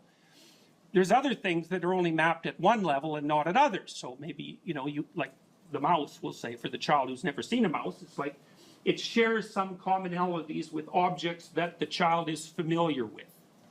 But there's sufficient novelty so that it's also contaminated with the unknown. And that makes the child basically alert, semi-startled and alert. Now, the child will immediately refer to an adult. It's a technical term, actually. They'll look at the adult's face because the adult's face will broadcast the motivational and affective significance of that event. And so the child looks, references, and then reads off the face, and of course the speech and the bodily actions, exactly what that thing signifies, you know. And then if the person that they're looking at jumps up on the table and screams, then that's one set of meanings, which is, God, this thing is magical, it's only this big, and look at what effect it has on, you know, my aunt, for the sake of argument, who's, you know, a pretty competent preacher as far as I can tell, being 2 years old. You know, and then if she just dismisses it, you know, her actions are going to determine the meaning of that phenomenon. So that's how the transformation of the semi-known thing into the more known thing occurs. It occurs almost always in a social context. You can explore things by yourself, but you rarely actually do that by yourself. It's almost always you plugged into a social apparatus, you know. So you might be doing the specific investigating, but the social apparatus is around you so that you can confer with it, and it also shapes the way that you're going to interact with that specific thing. Okay, so the unknown, that's generally, the unknown that you encounter, that's generally characterized using feminine symbolism. And I think the reason for that, there's a bunch of reasons, and we've talked about many of them. One reason is because females do the sexual selection in human beings, and so they act as the face of nature. Another reason is that you can think of new possibility always emerging out of the non-cultural background in some sense, you know. So, for example, let's say that we send an expedition to Mars, and we're gathering new information as a consequence. The reason we're gathering new information is because we've gone out past the domain of our knowledge, in a sense, and we're interacting with something new. And in that interaction, new information is generated. Now, you can say that it's partly the act of the perceiver that's generating the new information, and you could say that it's partly the act of the culture, because we send robots to Mars, let's say, which is very, very difficult. So the culture goes there, but the individuals are observing. So the individuals are buttressed by the culture, but they're generating information because they're somewhere truly new. And so the information, you know, the unknown is a constant source of new information. So it's the place that gives birth to new information. And so that's another part of the reason that it seems to be symbolized in feminine form. You know, I'm just taking this in some sense as an empirical fact. I've looked at, it looks like that's how these stories work. And so I'd be trying to puzzle out why exactly that would be the case. You know, I also think it's the case that we tend to look at the world from a social cognitive perspective, right? We filter it through a social cognitive biological apparatus. And so we're very likely to see things in character form, and characters have sexes. And so that's going to happen. And then which the attributes of femininity or the attributes of masculinity that get used as symbolic reference, in some sense, there's an arbitrariness about it. So, for example, for the Egyptians, you know, usually you have a sky god, but they had a sky goddess. Now, she generally represents the night sky, which is not exactly the same thing as the day sky. But, you know, you have to, it's so tricky because you have to look at the relationships between the characters in order to decide what all of them mean. And that shifts a little bit from story to story. So this is a, what would you say? It's an approximation of the underlying structure, but there's a fair bit of variance in it, just like there's variation in stories. So, well, the feminine element has a destructive element and a creative aspect. And you can see that people characterize their environments in that way. So, for example, you can map on environmental beliefs onto this structure. You can say that the environmentalist portrays nature as positive, portrays culture as negative, and portrays the individual as negative. And the basic story is rampaging individual as member of rapacious culture invading the pristine landscape of beautiful Mother Nature. Now, the thing about that story is it's true. The problem with the story is it's half true. Now, so for example, one thing that's interesting to conceptualize is that that's exactly the opposite of the frontier myth. Now, the frontier myth was a story that was used extensively in Europe to drive immigration into the United States. And it was used to some degree in Canada too. And the story was the exact opposite. It's the hero, so that would be the immigrant, pioneer, bringing the benefits of order to a savage wilderness. Well, that's also true. But it's so interesting that both of those things can be true, and they're completely different from one another. There's no commonality at all between those two stories, except for the way that they use the characters. There's a feminine character, a masculine character that represents culture, and then there's another character that represents the individual. And you could even see that, if you think about it historically, the US was founded in some sense on a frontier myth, and that was too one-sided, and so by the time the 1960s came along, the early 1960s, it shifted to its opposite. And that you need that because systems have to oscillate to some degree to remain stable across time. They can't just be fixed in place. So they're going to play back and forth through the archetypes in an attempt to keep them balanced, because that's what you're trying to do. You're trying to keep them balanced. And so, well, you have the destructive and creative element of Mother Nature. You see that all the time in movies where the thing that the hero is striving against is the negative element of the unknown. How many of you have seen the movie Alien? Okay, so, that's a pretty graphic representation of, well, those aliens are more reptilian in form. So they're almost like, they're more at the dragon of chaos level of civilization. But they're like a terrible external force that's threatening human culture and the individual. It's exactly the opposite story that's played out in, what was the movie with all the blue creatures? Avatar. Avatar, right. Avatar is exactly the opposite of that, where, the unknown nature is just nothing but, it's like sweetness and bliss. And, and the human culture is portrayed as spearheaded by greedy and rapacious individuals who are basically manifestations of the military-industrial complex. The funny thing is those both make good stories.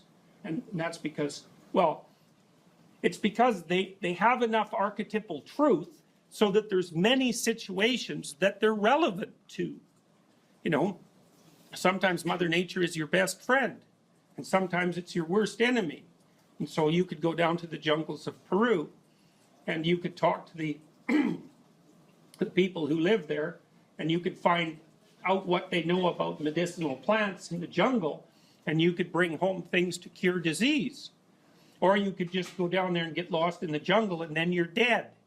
In some sense, it's the same jungle. And whether it's positive or negative depends on what stance you take towards it and how you behave. And so the other thing that's really interesting about mythology, and this is the lovely element of mythology, is that part of what it does is tell you how to take this incredibly complex landscape that's positive and negative at the same time at every level of analysis, and how to navigate through it so that the proper balance is maintained as far as the entire system is concerned. So that culture has an orderly element, and that's what protects us here, and it has a tyrannical element, and that's what makes you treated like numbers at the University of Toronto. You get both of those at exactly the same time. And then the archetypal individual has the same fundamental nature, hero or villain. And those have archetypal roots, because the ultimate hero is the ultimate perfect person, and the ultimate villain is, Satan himself in whatever form he happens to take. And it doesn't take much knowledge of this structure before you can start seeing it manifest itself all over, especially in movies that are particularly popular, because they almost always have a central archetypal theme. The Marvel superhero movies are a really good example of that. So, and if it's complex literature, the archetypes are mixed to some degree. So you have a hero who's not only a hero, you have a hero who has all sorts of flaws, you know, and he's in a culture or she's in a culture that has positive elements and negative elements, and they're in a broader landscape that's characterized by exactly the same thing. So it's nuanced, you know, and the more sophisticated you get, the more you can tolerate that kind of nuance. And I think that's also one of the things, that's partly why literature is such a good antidote to ideology, because the more sophisticated the literature becomes, the more complex and fragmented in some sense, or no, differentiated. The more differentiated the archetypal landscape becomes.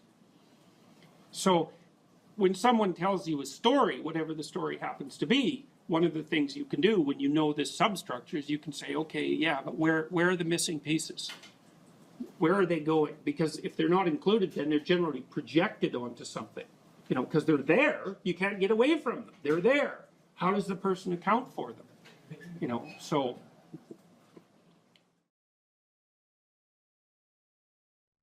Yeah, well, we're not animals in a zoo. Like we're not camels in a zoo. We're not herbivores, you know, and just because we have enough straw doesn't mean we're going to lose our unbelievable capacity for destructive creation. And we don't know how to harness that. You know, and I've been trying, I suppose, in some sense to meet that desire for a call to adventure with what I'm writing and with my lectures and to use responsibility in this moral domain as a battle that's of sufficient intensity to engage young people, in particular property. It's like, get yourself together, see how difficult that is, see what you can do, put yourself together, stop doing the things you know to be wrong, and see what happens. Put yourself together. And there's been an unbelievable response to that. And I think it's harmless in some sense, or as harmless as such things can be, because it is focused. It's like, change you. Leave the other people alone. Or if you want to change them, maybe you can do it through example. You know, but they're not the problem. You have enough problems with yourself. It's like, well, what are you complaining about? You've got enough to eat. It's like, fair enough, you know, who wants to starve, right? And so it's even hard to fight against. Well, I should be grateful for that. And yes, you should, but it's not enough. And you think about where we came from, our ancestors, what they struggled against, and from the time we were, you know, from our animal forebears all the way up to where we are now, whatever we're made for, it's not Twinkies and TV. You know, it's not willful blindness and the comfort that brings. It's not enough. And so we need this adventure. And that's something we're going to all have to contend with, because if we don't get the adventure right, then we'll get it wrong, and it'll lead us in terrible places.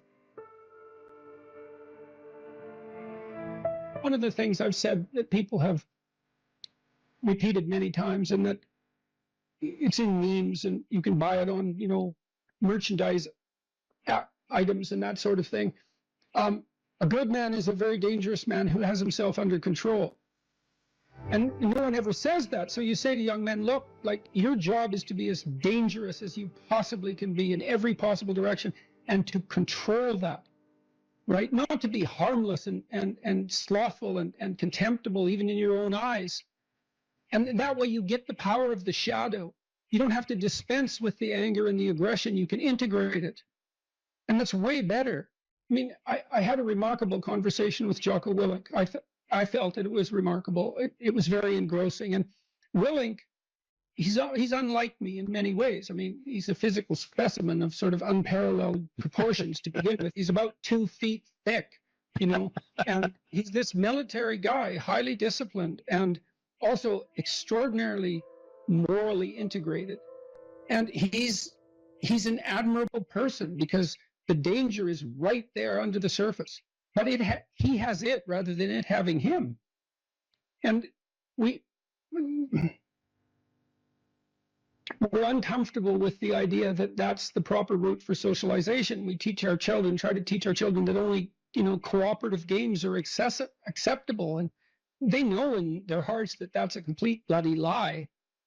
It's not technically sustainable. It's not even conceptually correct. I'm not saying I've solved it. I talk to Bjorn about this a lot. It's like, I love your message.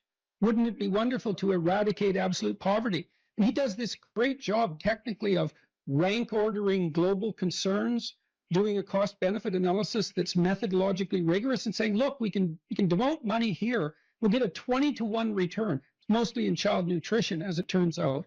Couldn't we do an immense amount of good with targeted spending? And the answer is clearly yes.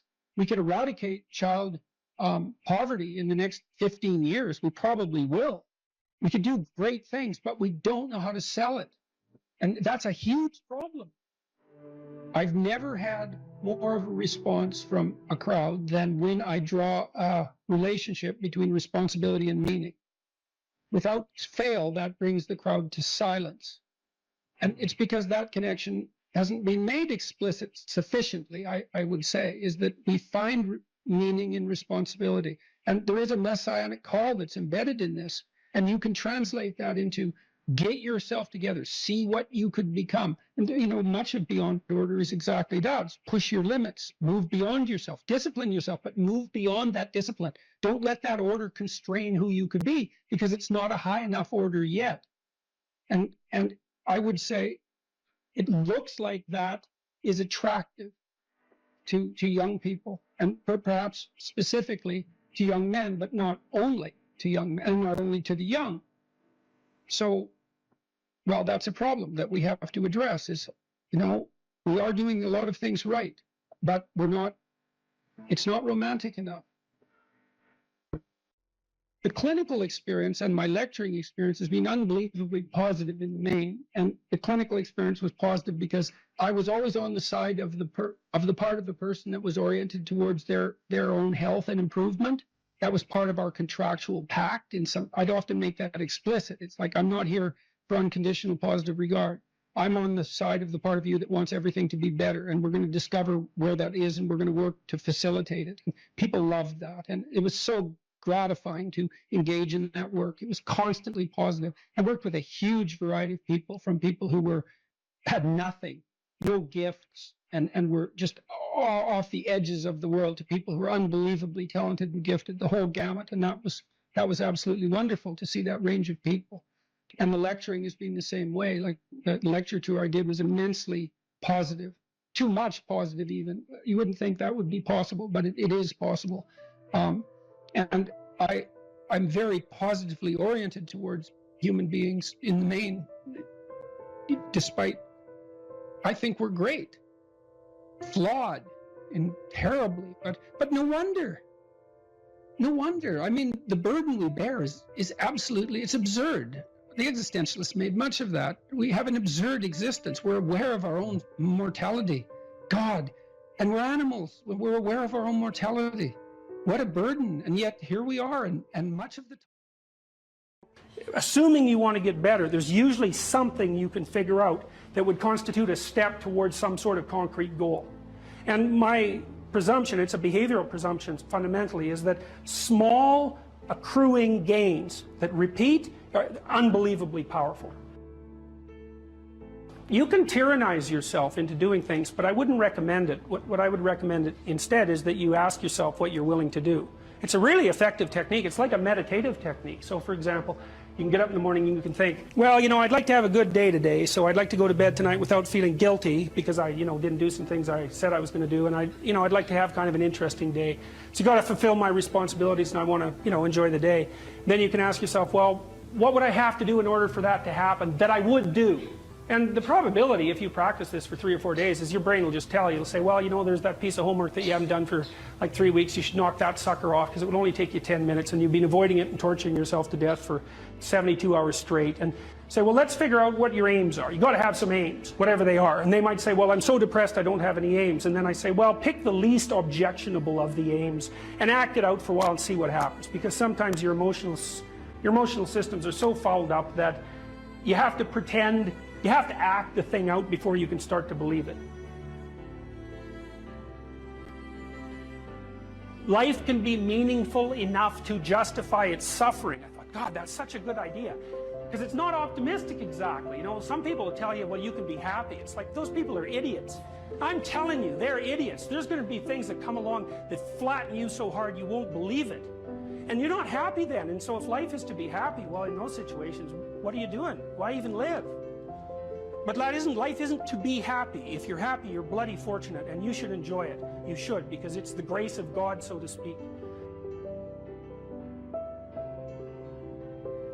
People know when they're doing something meaningful. They can tell. So why the hell don't they do meaningful things all the time? It seems obvious. You could do it. I mean, it's hard, you know, because other people want you to do other things, and it's a struggle, but everything's a struggle. Oh, I get it. I see why. It took me about 10 years to figure this out. People have a choice. Choice number one, nothing you do means anything. Well, that's kind of a drag, right? It's meaninglessness of life and all that, existential angst. You know, that's kind of a pain. But the upside of nothing that you do is meaningful is you don't have to do anything. You've got no responsibility. Now, you have to suffer because things are meaningless, but that's a small price to pay. The alternative is everything you do matters. Really. If you make a mistake, it's a real mistake. If you betray someone, you tilt the world a little more sharply towards evil rather than good. It matters what you do. Well, if you buy that, then you can have a meaningful life. But there's no mucking around. It means responsibility. It means that the decisions you make are important. It means that when you do something wrong, it's wrong. Well, do you want that?